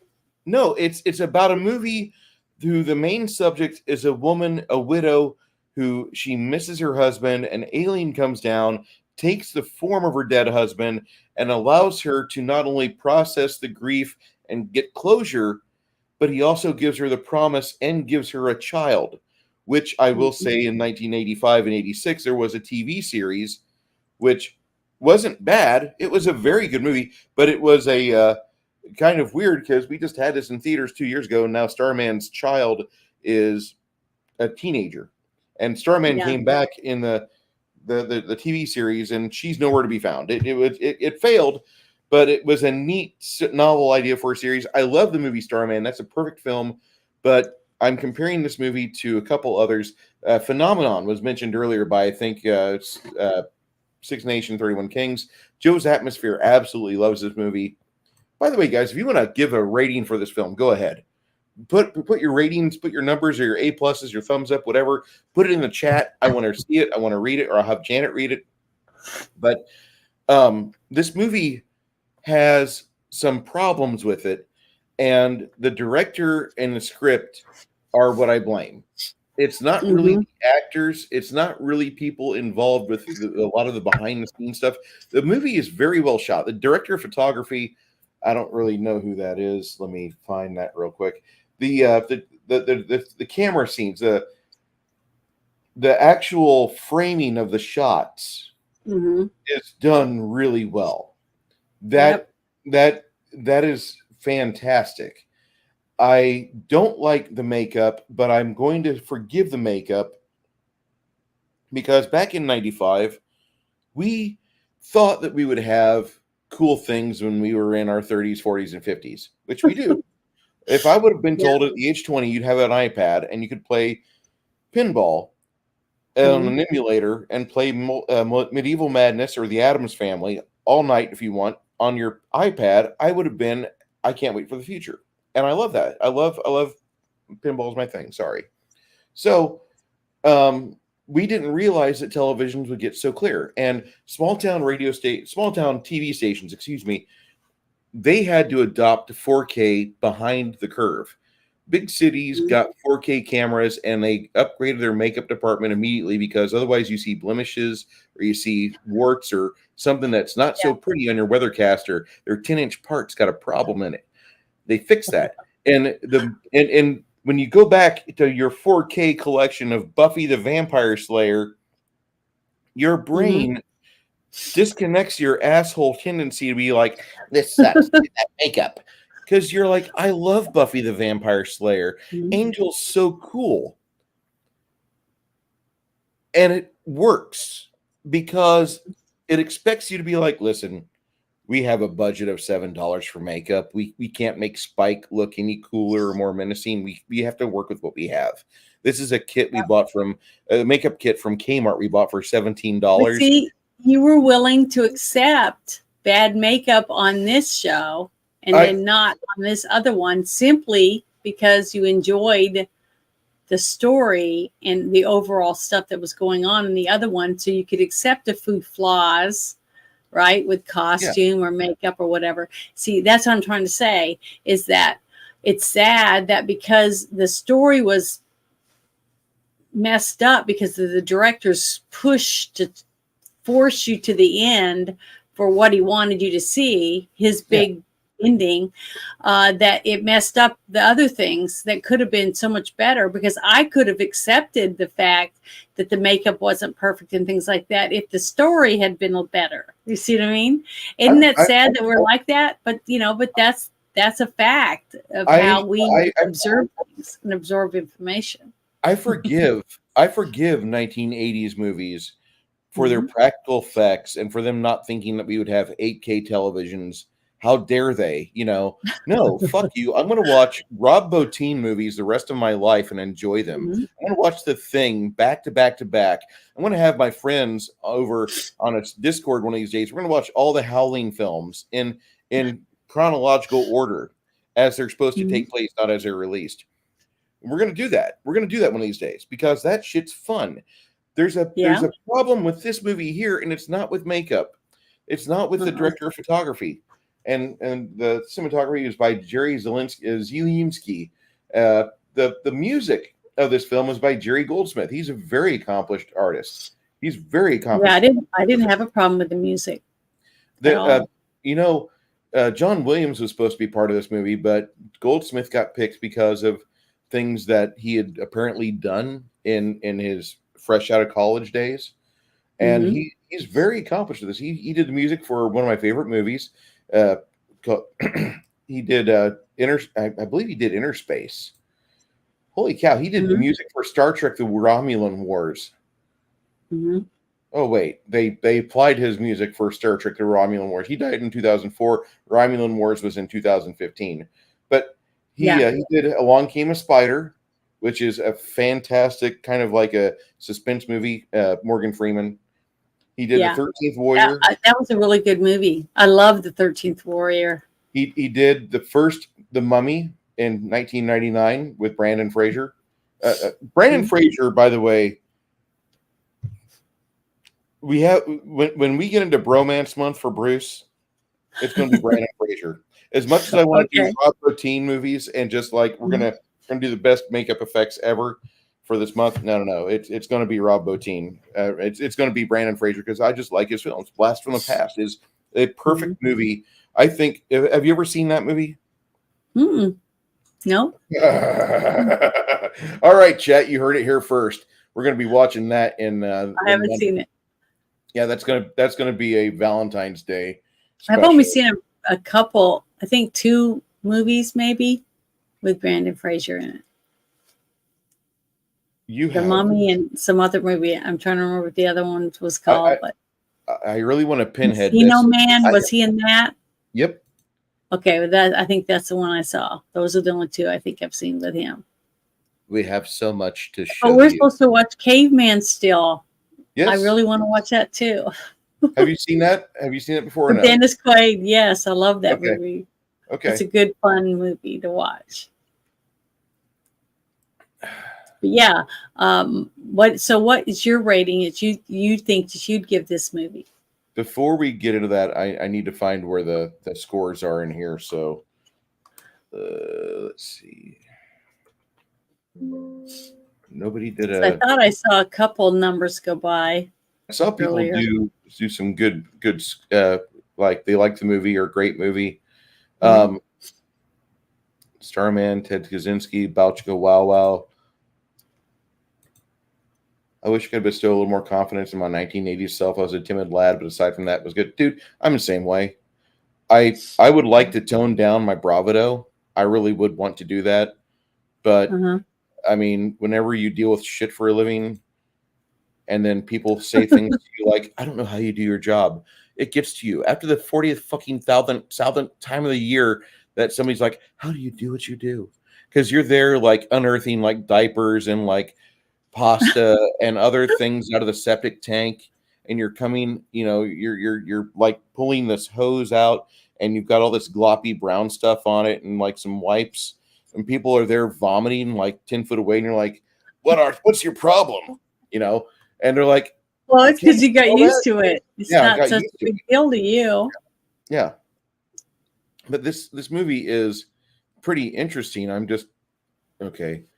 First review we have from Mac Thompson. Mac's a very nice man, by the way. Very Mhm. educated too. Powder was a 6 out of 5 of 10. 6.5 out of 10. Mm-hmm. And then he explains, good story, but too many cheesy cliche moments. I completely agree. Yep. Um, There were a lot of them. I feel it's between a 50 to 60 out of 100. It could have been a contender.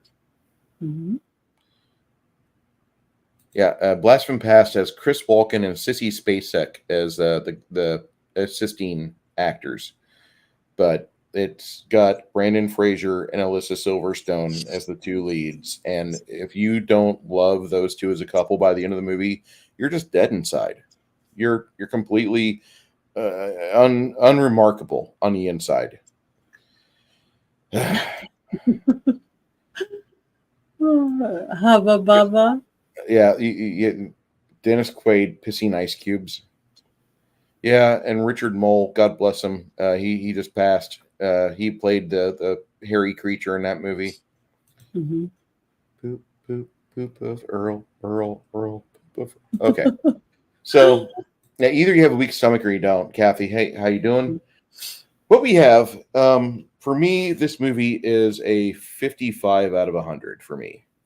And I hate to rate it as I do, but there's a lot of parts of this movie that I just felt weren't for me as a 48-year-old man. They were Mhm. for a director that was full of himself on his own copium and hopium. He was feeling like other people wanted to know what was on his mind, and he felt he had a story to tell that I didn't need to hear all of it. I didn't need to hear. I wanted. My biggest problem is Powder himself. Powder should be like a sponge, and instead he's there reading people's thoughts and getting kind of intrusive on things. And it could have been a really good psychological movie, but instead it went a different route where it's kind of almost like a superhero origin story where the superhero at the very end just vanishes like Elijah on a flaming chariot. And I really don't need that. At this age, I don't. It's not that I hate this movie. It's just that I think this movie would have hit me a lot different when I was 20 versus now. I think I would have liked it a lot more. At the time, I wasn't so hateful to deer. I would have been like, oh my God. And then the coach felt the pain of the deer dying, and he was confused. And then it traumatized him so much that he stopped carrying a gun on him. And I really like some things we see, but we never get follow-ups on. Like when the sheriff looks at his deputy, like, why are you not carrying your fucking gun on you? I need you to be accountable and be responsible for your fucking paycheck and job and standard of living. Carry your gun on you. But I can't. I can't look down the barrel. Well, you're a pussy and I'm firing you. And that should have been the way the movie ended. For me, I would have been very happy if that would have ended like that. And I know that. Yeah, that's what I was expecting. I love Lance Hendrickson, and I've heard from people that have worked with him. I'm going to outline you, Bear. If you ever see this, thank you, Bear, for illuminating me with the knowledge that when you work with Lance Hendrickson, there's that awkward 3 seconds where you have the handshake. Hi, Lance. I've watched you in a lot of movies. I like your stuff. And then immediately when you're on set with him working, he's already in the moment and he's helping you get to where we're going to have a good take for the camera by the end of this work. And he knows how to get other actors to be actors, or other people to at least pass off as actors or extras or just background objects, which some people do really well. The movie Die Hard, we watched it last night. There's so much going on in the background of that movie. There's not a part of that movie where you think this is just a set. Your brain is thinking, oh my God, this is LA, and look at them. They did a good job. And the fucking TV studio.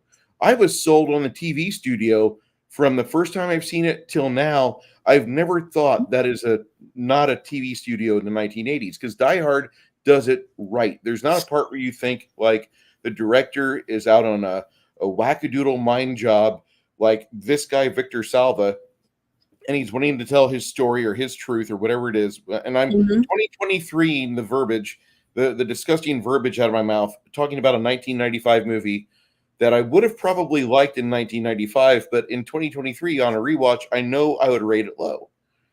And I think that this movie has some very good parts of promise. I didn't like the deer scene, like I said.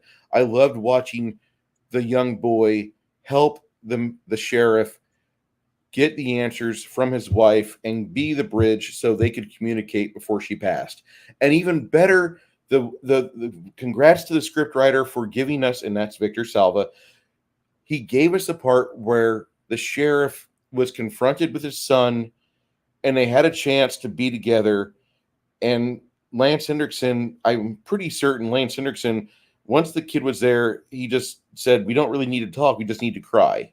I need to hug my son and cry. And I'm pretty certain that's exactly what happened, because just hearing the things I heard. That scene, I thought they did a very good job at showing that you don't have to talk. You can just accept the past is past, and we're going to start from right now. It's over. We're never going to talk about it again. All that's under the water, under the bridge, and we're going to start from today on and finish our lives together as father and son. And that's how I saw it. And I thought that was a great way for him to accept it, because the son had already had that moment with his mom when he brought her the ring that he found, right? So he'd already went over that little hedge or fence or whatever with his mother. Now it was Dad's turn, and Dad got his because his was a little deeper than the son's. Okay, because the son was still looking up at his dad as a hero, like I was talking about earlier in the story. Is that he's looking up at his dad because it's his dad. You know, all of us want to emulate our heroes, which is at first is our parents, because they provide us life. They gave us a place to live. They taught us how to read and write.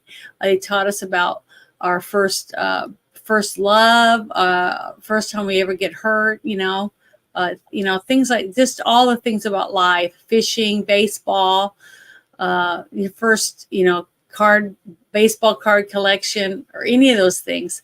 So your first time experiences are experienced with your parents, basically, or your siblings.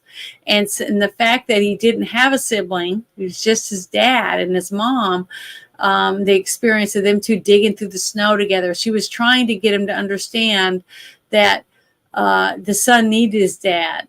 And since way back that during that time, they just kind of separated and never worked on trying to get back together because it was both their pride wouldn't let them. You know what I mean? Both of them's pride wouldn't let them bow down to the other, basically. So the only way for them to get past that hurdle was to just sever it and stop it and start anew. And they were able to do that because the dad finally realized, he had to get past it. He had to get over that. He had to get over his insecurities or whatever it was, that it wasn't worth it. It wasn't worth losing your future with your son over trivial stupidness. That, just like I said, common sense tells you, just get over it. Let's get over it and start over, and let's work from right this minute and get it to work so that we can have finished the rest of our lives and enjoy what we have left. Because this is it. This is your one chance. Well, and the fact that the wife felt that she was being greeted by an angel that was going to take her to heaven, she was calm. She was ready to go to sleep and never wake up in the human world again and become whatever it was in the afterworld. And the fact that Powder got to be there with her and fulfill that for her and for her husband, I just thought that was a endearing part of the movie. And see, I didn't see the part of Powder being a waste. The fact that what ruined it for me was the fact that it was rushed. We didn't get to see him envelop the life that he was given once he was freed from his basement, basically, because it was rushed past. Everything was rushed past. The scene with the girl was a good scene, but I would like to have seen a little bit more, like when he put his hand in the ground and the lizards came out and the other animals weren't afraid of him. They came right to him because he was a part of nature, basically. He had a connection with the earth. And I just thought that was really good. I wish they could have expanded on those type of things a little more and expanded on the other character arcs that I think they lost, like the whole thing with the IQ people, just different things that they put so much emphasis on it about his genius because he read every book and he memorized every single word in every story, right?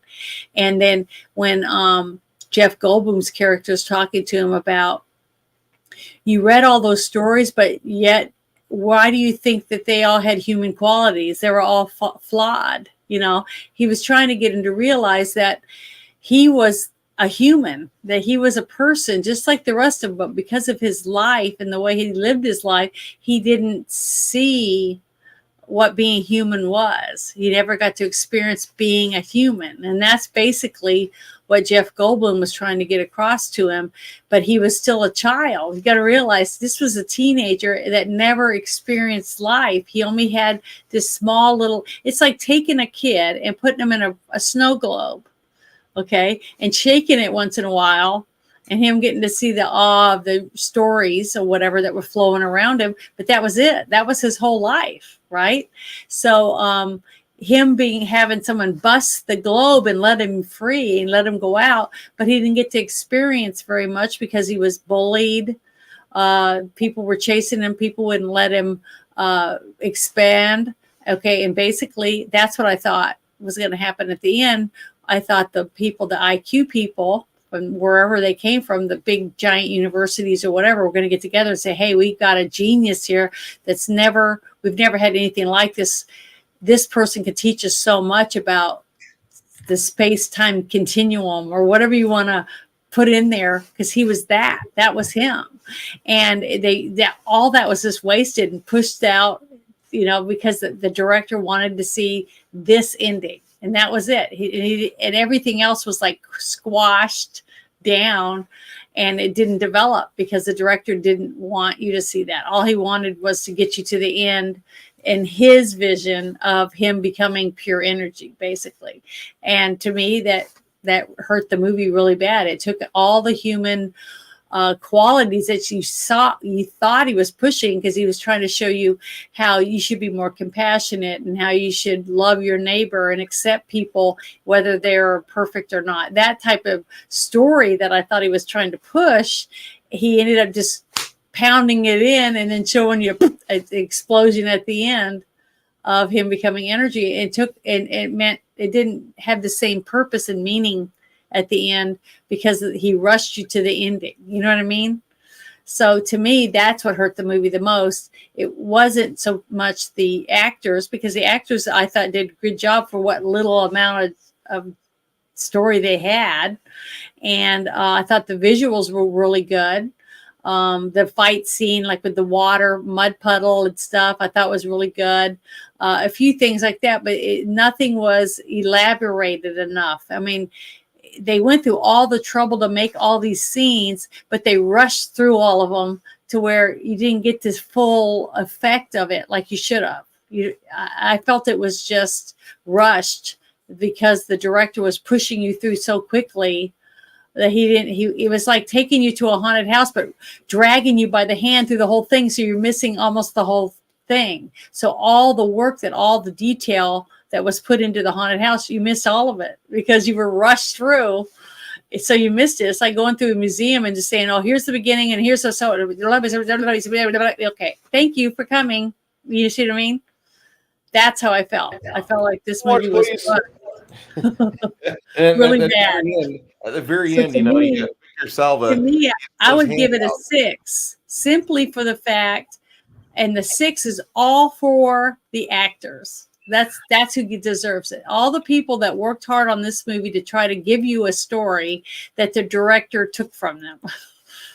That's what, and to me, it's all the bad points all go to the director, simply for the fact that he had tunnel vision and all he could see was getting you to the end. He didn't let you enjoy what could have been a great story of this man, of this young man, his adventure of finally getting to find out what it was like to be a human, and to get to envelop what was the wonders of the world around him. Everything he'd read in all those books, he didn't even get to express or get to experience in his short life because he was rushed to the end. You know what I mean?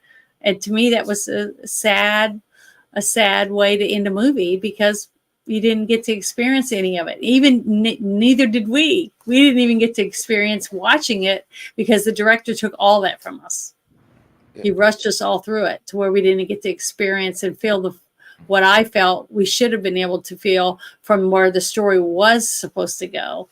And it was all taken from us because he dragged us through it. I don't know. That's my view. I wanted to see like 20 minutes with the school resolutions and the school board dealing with this strange visitor. And, like you scored, in the highest ever.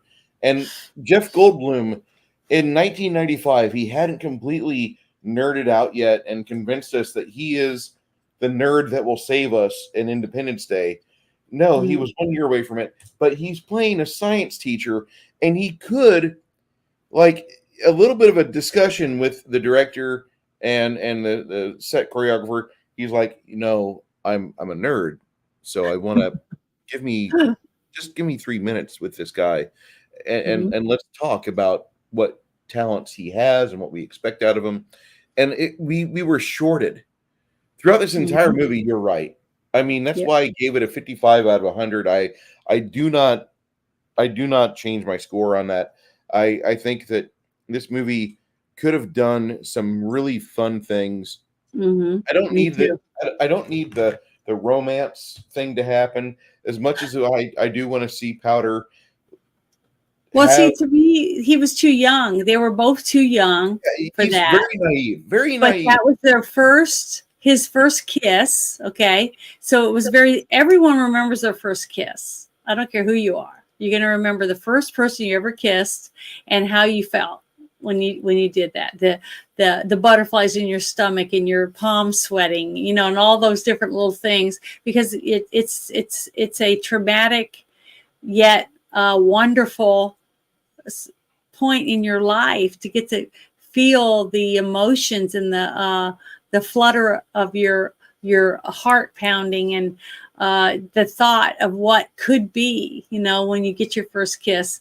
And I thought that was an important scene. But and then the way it ended in tragedy, when the father's like, "Get away from my daughter, you freak," that to me wasn't just because, just like I said, just because he was an albino, that had nothing to do with it. Any father that walked in or saw and turned and saw his daughter in a passionate embrace in public in front of everyone at a big fair picnic type thing, it wouldn't matter if he was the football king or whatever. Your dad is going to protect your daughter. That's just what you would do. And the fact that that happened to Powder was sad and made us all feel sympathy for him, but you still had sympathy for the dad too, if you were a parent. Depending on your stage in life, when you saw this part in this movie, with how you'd react to what happened to Powder, you see? Because I felt sorry. I cried at the very beginning. I was already crying when I heard him crying in his crib. So I had sympathy for the kid right off the bat, but I still understood the father having the right to be upset that he's catching his daughter in a passionate embrace. And I don't fault the father for that at all. So to me, that wasn't a bad part of the script. That should be in there if he's a good father and loves his daughter. See, that was an acceptable scene for me. The reason why I say I don't accept it is that it doesn't really have a follow-up or resolution to it. It seems like all it does, it just furthers the thing where, like, oh, poor me. Like, well, dude, yeah, but just like I said, nothing got followed up on. The IQ test didn't get followed up on. The fact that he was a genius and he could move things with his mind, he could read your mind, he could use magnetism, he could do all these things, but none of it was followed through. That was because the director had tunnel vision and he was shoving you to the ending. You see, he didn't let anyone have a character arc. The director ruined this movie. Wherever it was supposed to go, I would like to see the original script, because I really don't believe that it was written that way. I really don't. I just don't see the premise of why a person would take the time to have this much love for a character and write such bad arcs for all of it and for the kid. It just didn't make any sense. And why would someone write a script like that and have a whole production company want to make a movie that had no arcs? Do you see what I'm saying? I see exactly. That's why I'm saying, when you watch the scene with the dad and the daughter and his first kiss, or her first, it could be her first kiss. We don't know for sure. But when you see that scene, you're not thinking that there isn't going to be more. You see, you're enveloping that, and you're not mad at the dad because he's protecting his daughter, right? No, I so you think there's going to be more, but there isn't, because the director sucked. I mean, you're right. It all falls on him. God, this director just, like, there's so many parts where he could have just let it play out. Just let it flow. A natural flow. And even if, like, I'm willing to bet I don't want to see the script. I don't, because the director and the writer are the same person. So I'm feeling that this guy is an egomaniac and he feels he does no wrong. So Probably. I don't give a shit. I would rather have all of these talented people, Mary Steenburgen, Jeff Goldblum, Lance Henriksen, even the young man that plays the main character, Powder, he has considerable talent in this movie, and they could have made a really good film just based off the first act alone. Just let the characters do their natural arcs. If you suck so much as a writer that you won't let the fucking resolutions naturally play out, but instead I've got to be rushed on the 93-minute movie, and that's the problem. That's like the main fucking problem with this film. And I don't want to repeat everything you say on this, but no, but it's the fact. I mean, common sense tells us that this could have been good. It could have been a really good, heartwarming movie, dramatic movie, but we didn't get the chance to do it because we were dragged through it. We were dragged to the end. We weren't allowed to enjoy any of it. We weren't allowed to try to have feelings for any of the characters or anything, because no one was allowed an arc to finish anything. The only person in this movie that had any closure was the sheriff. That's it. Yeah. No one else in this movie got any closure or any arc. That was it. And that's probably why that from the get-go, from the start of this almost 2 hours ago, I have been like Lance Hendrickson and Sean Patrick Flannery and the wife, who I forget what her name is. I'm sorry. But there is a the scene with them that should have just been a short movie. That should have just been a short movie, 8 minutes. Here you go. Here's an idea. Let me have money for this, but we never get them to money. So we just have 8 minutes of those three on screen together, and they're just doing that scene. You're shoved into that scene naked with no idea who they are, and then you have no idea what Powder is, because Powder's a goddamn blank slate throughout the entire film. He's boring. No offense. Because you couldn't find out anything. You were not allowed to see anything. You see, because you were dragged through the museum. You saw specks of displays as you were dragged down the middle of the aisle, and you saw a statue and you saw painting pieces of things, and that was it. And then all of a sudden it's over. That's what I'm saying. You were dragged and pushed and shoved through a movie and not allowed to see what the movie was supposed to be about. That's what I don't understand.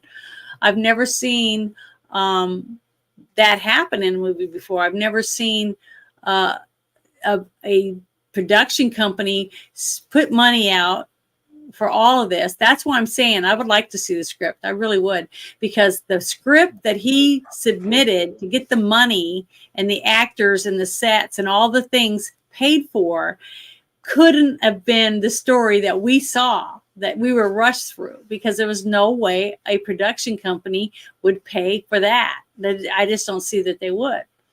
There had to be more in that story. And he, because of whatever was going on in his life with whatever stuff he did before, like we were talking about before, caused him to say, we got to hurry up and get this over with. And he rushed them through it to get it done, because he was worried they were going to pull the rug out from under him or something. There had to be a reason for it.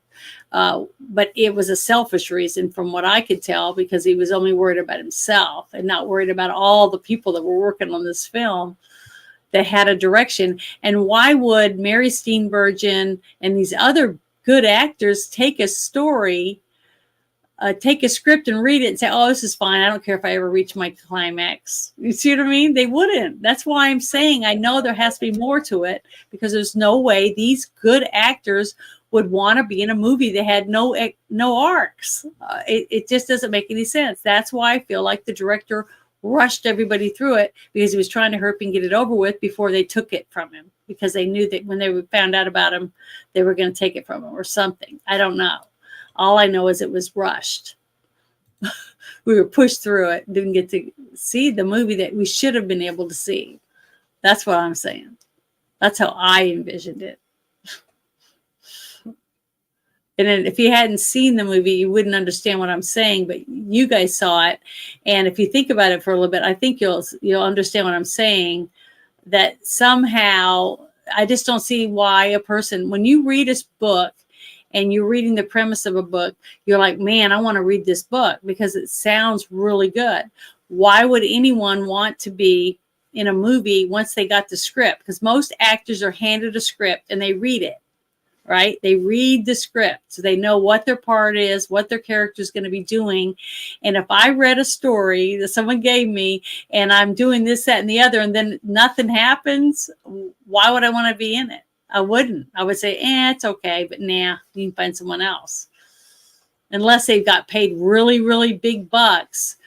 You know, you don't want to put something on your notch on your belt when it sucks. You know, why do you think that Nicolas Cage is where he's at right now? Because he's taking all this shit and it's hurting his career.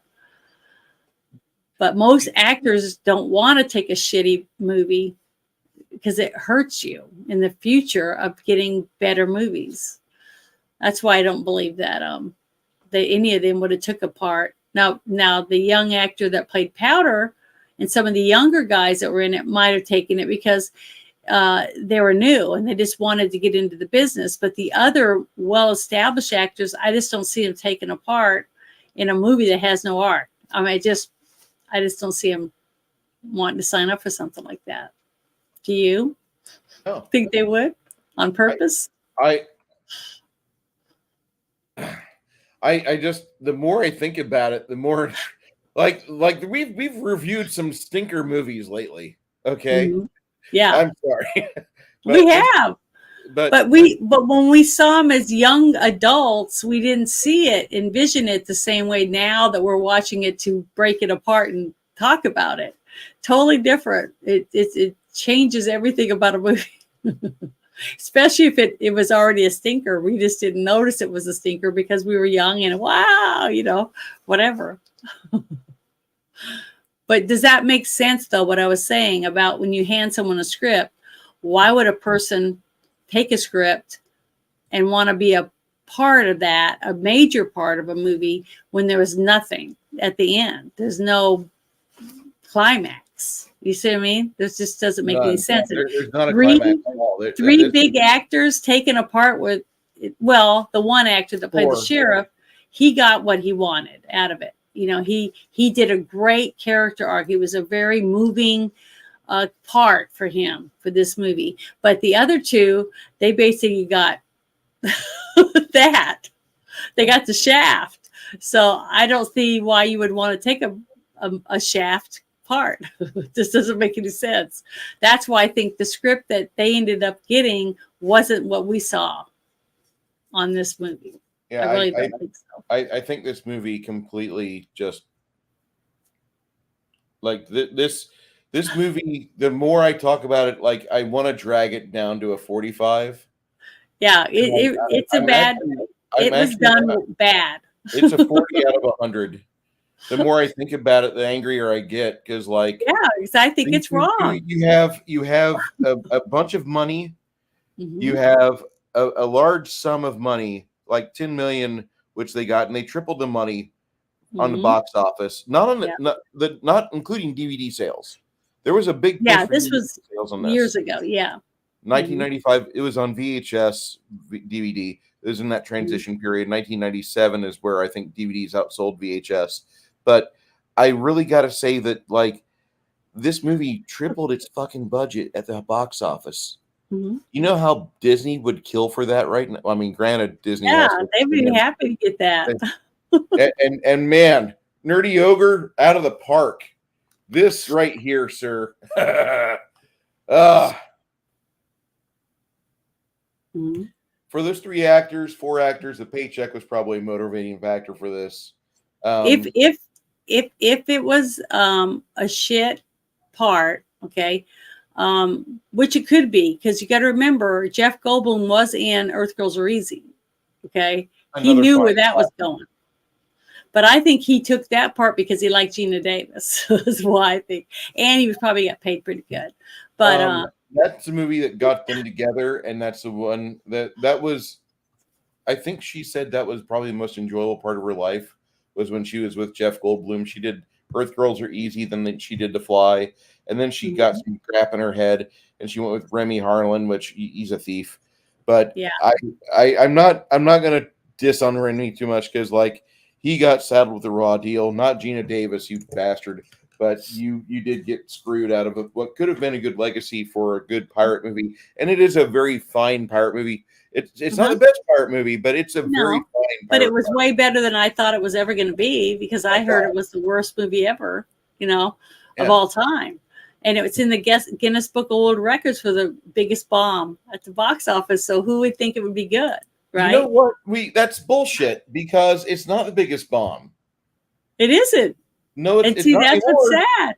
Not anymore. It's Indiana Jones 5 in the Dial of Dysentery. Yeah, now it is. But I mean, that was the history that we got to read because we decided to review it. So we found out about that. And see, we're finding out that things that we thought about something were not the same, weren't true. I used to I really believe that this movie after watching it, reading and researching it, after we all watched it, and I'd seen it before, a couple times before, and I cried every time, and I cried last night, bawled my eyes out the same way, because emotionally I could feel for this character. I wish I could have felt more for this character. Now that I understand what happened, when I listened to you guys last night and you talked about what the director had been convicted of and all that, it pissed me off. Okay, it pissed me off, not at you guys, but it pissed me off because remember what I said before I even knew about any of this guy, about any of this stuff about him, because I didn't research any of that beforehand. I felt that he had tunnel vision. And that's what I said when I saw it. I said, the more I saw, each time I saw it, the more I was like, why is he pushing you to the ending? Why is it, cutting off so much good stuff that could have been good and made even 2 or 3 minutes added to this, that, and the other would have made the movie so much better. But this guy ruined this movie because he was forcing all of us to the ending, because he was trying to get you through this as fast as he could, because he knew they were going to pull the rug out from under him. See, we didn't know that. And I don't think half the people watching or making this movie knew that he knew he was about to have the rug pulled out. That's why he rushed them all through it. And it hurt all of these people. See, his selfish need for himself to be able to be the director and the only director, and not having it taken from him and given to someone else to get the glory of it, he ruined it for everyone. See, and I hate that stuff. I absolutely hate people that do that to other people. And that's what they did to the people in Cutthroat Island when all those shenanigans that were going on with the money hurt all the other people, even though it was a great movie. See, and to me, it's sad to me that somebody could have that much power over so many other people's lives and take something from them that they work so hard for. I hate that. I hate it when the people can do that. I gotta say something kind of funny here. Go ahead. Six Nations says something very nice and poignant. Michael Caine was the best part of Jaws 4. And our friend Mage's Musings, very good channel, by the way. If you like it, whenever you have a single creator and he has multiple points of view to get across, I prefer people that do puppet shows. And I know that sounds kind of weird, but follow me here. If you just do it as yourself, and then you try to alter the perception of the viewer by giving an alternate opinion, but you don't change your inflection, or you don't change your voice, or you don't make a different appearance on the stream or on the video, whatever medium you're doing your audience a disservice. Mm-hmm. People who use puppets are fucking great, because and I'm gonna just do a little fellatio here for Mage's Musings, for Snowdub Music and Entertainment, for Punk Waddle, for all those people that use puppets in their streams. I fucking love you guys, because you guys can do a lot of different things with just some simple props, and you get your point across as you will alter your inflections and do different voices. I think it's great. And this guy here, Mage's Musings, says, tell that to Michael Caine, as he said, I never saw Jaws 4, but I did see the mansion that it bought, and it is splendid. And I think that's great, because Michael Caine is a great actor, and it's sad that he's retired from acting, but he is also 90 years old. Mm-hmm. And less than he deserves a retirement. Yeah, he deserves it.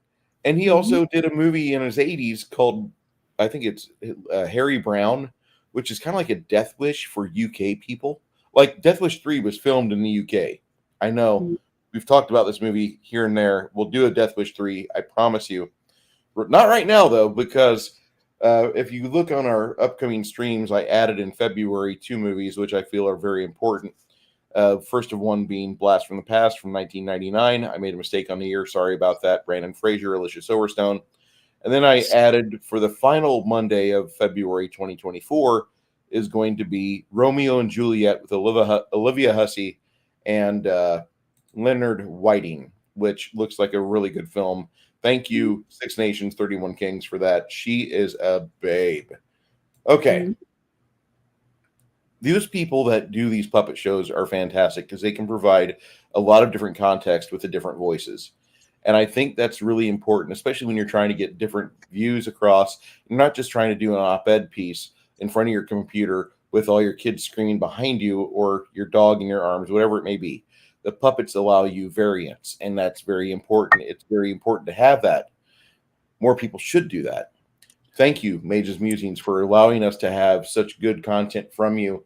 You're one of the creators that I look forward to watching his detailed, and they're not quote unquote super detailed. He does like a 10 or 15-minute video with his puppets, and they do a lot of good stuff. But I'm going to put his link in the chat here. If you guys could just do me a favor and subscribe to him, because he's funny. And I know that's like Bruce, you said funny before. I hate hearing myself talk sometimes too, but Mage's Musings is fantastic. Check him out. All right, copy and back to StreamYard. Paste, and there we go. Thank you, sir. But he brought up the Michael Caine part because he didn't want to be typecast, and so he did Jaws 4. There's other people that have done various roles to get out of being typecast. Jeff Goldblum, I don't think has ever stopped being a nerd. He likes being a nerd because he really is a nerd. I don't know. That? I don't he is. Personally. I've never seen him build a computer like Henry Cavill. I've never seen him paint miniatures like Peter Cushing. I can't build a computer, but I'm a nerd. Yeah, I see you do that because you have shorts and you have, and I say shorts as in YouTube shorts. And if you're not subscribed to Janet from Another Planet. But what I mean is you can love nerddom, comic books or figurines or, science, like having chemistry set and do all those things and have those type of nerd qualities. It doesn't mean you have to be able to do other things that other nerds might do. So there's different types of nerds. And I really think that Jeff Goldblum's into that type of thing. I don't know. I'd like to find out. I would like to know what he knows. I want to know what he does. All I know is that he's an actor and he likes being a nerd on screen.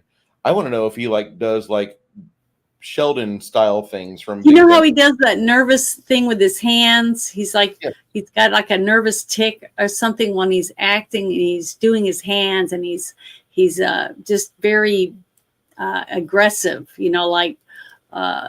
moving around almost like he's got like he's in the spectrum, that type of thing to me. And he's very, very intelligent. I mean, just the way he talks about things, like when he was in what was it, the one about the aliens about to blow up the earth, Independence Day. When he was in that with his dad, him and that one actor that played his father. What was it? Judd Hirsch. Yes.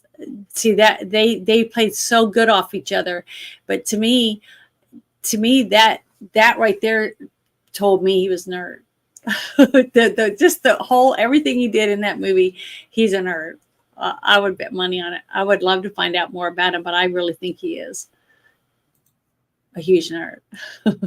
I don't know. I would like to know more about him. I think he's great, and I've got to say that The Fly Part 2 completely sucked. And I would say it's because of a lack of Goldblum. I haven't seen that one, so I'm not worried about it. We're not going to watch that one. Good. As much as I like the leads in that movie, I despise that movie. I saw that movie 6 months after it was in theaters, and they already had it on Channel 43 out of Bloomington, Illinois. In midday, I had taken the day off from school because I just didn't want to go. I'm like, oh, I'm sick. And then the principal calls me we didn't get a note from you or a phone call. I'm like, yeah, I'm just not feeling it.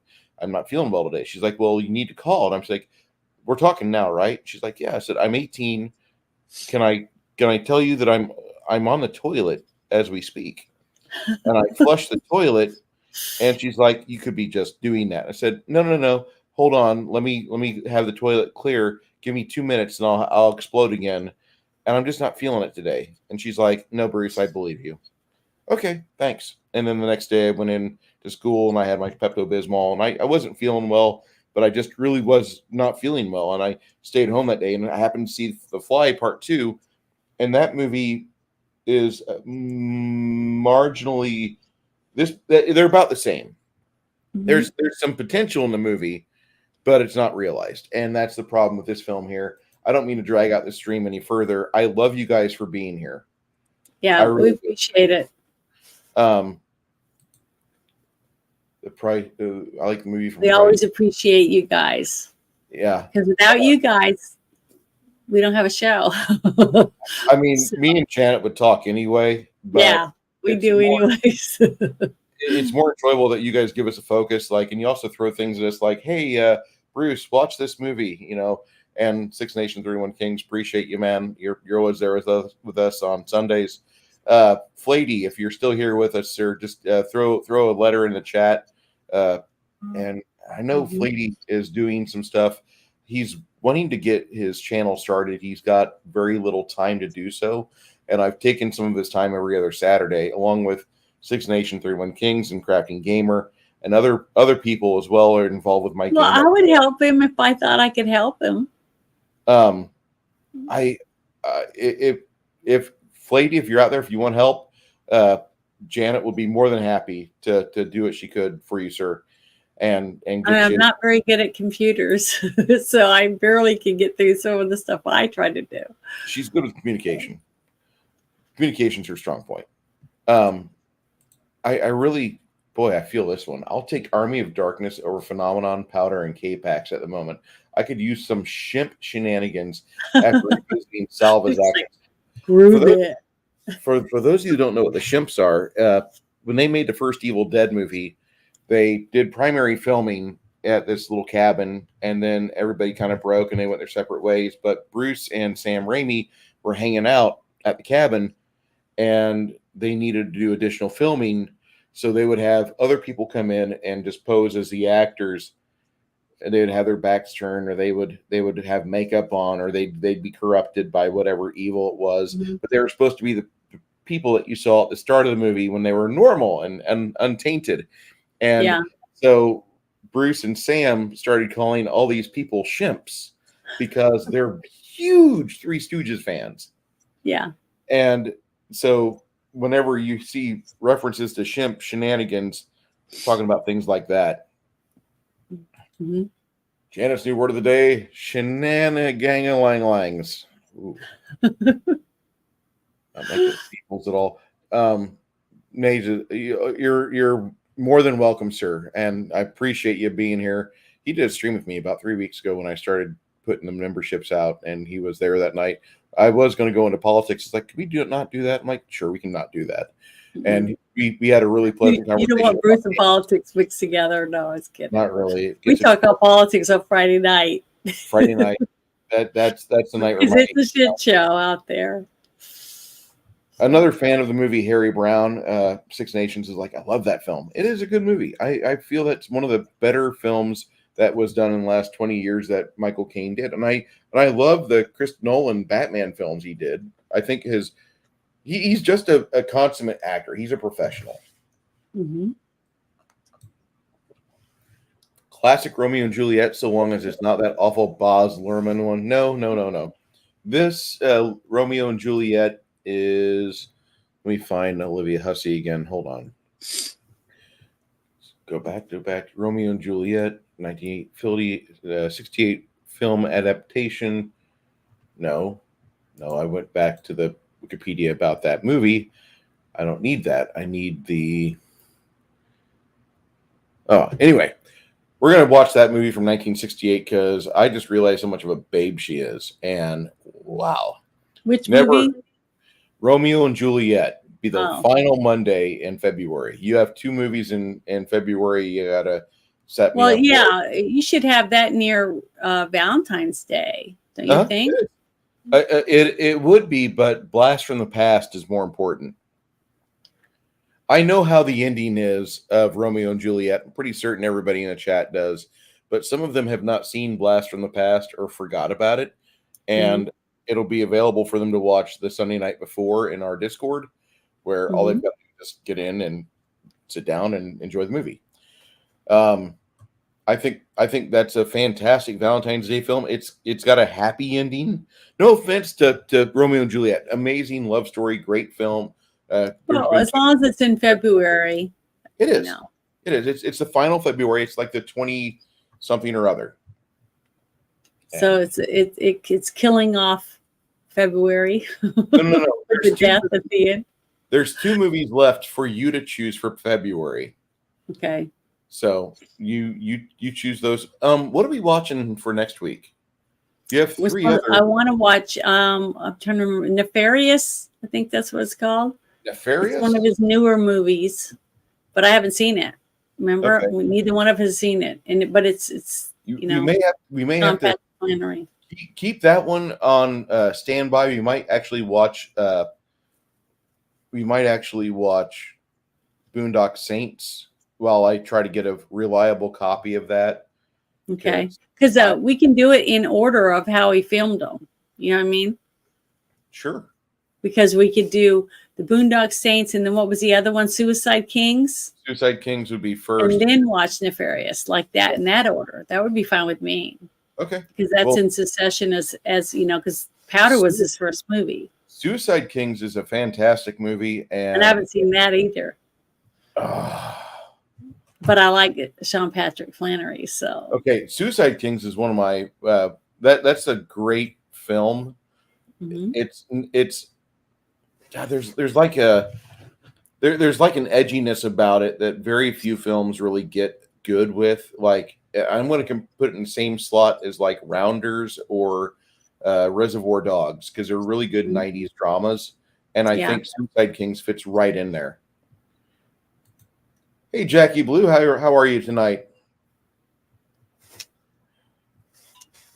Subscribe, can do. Thank you, Kathy.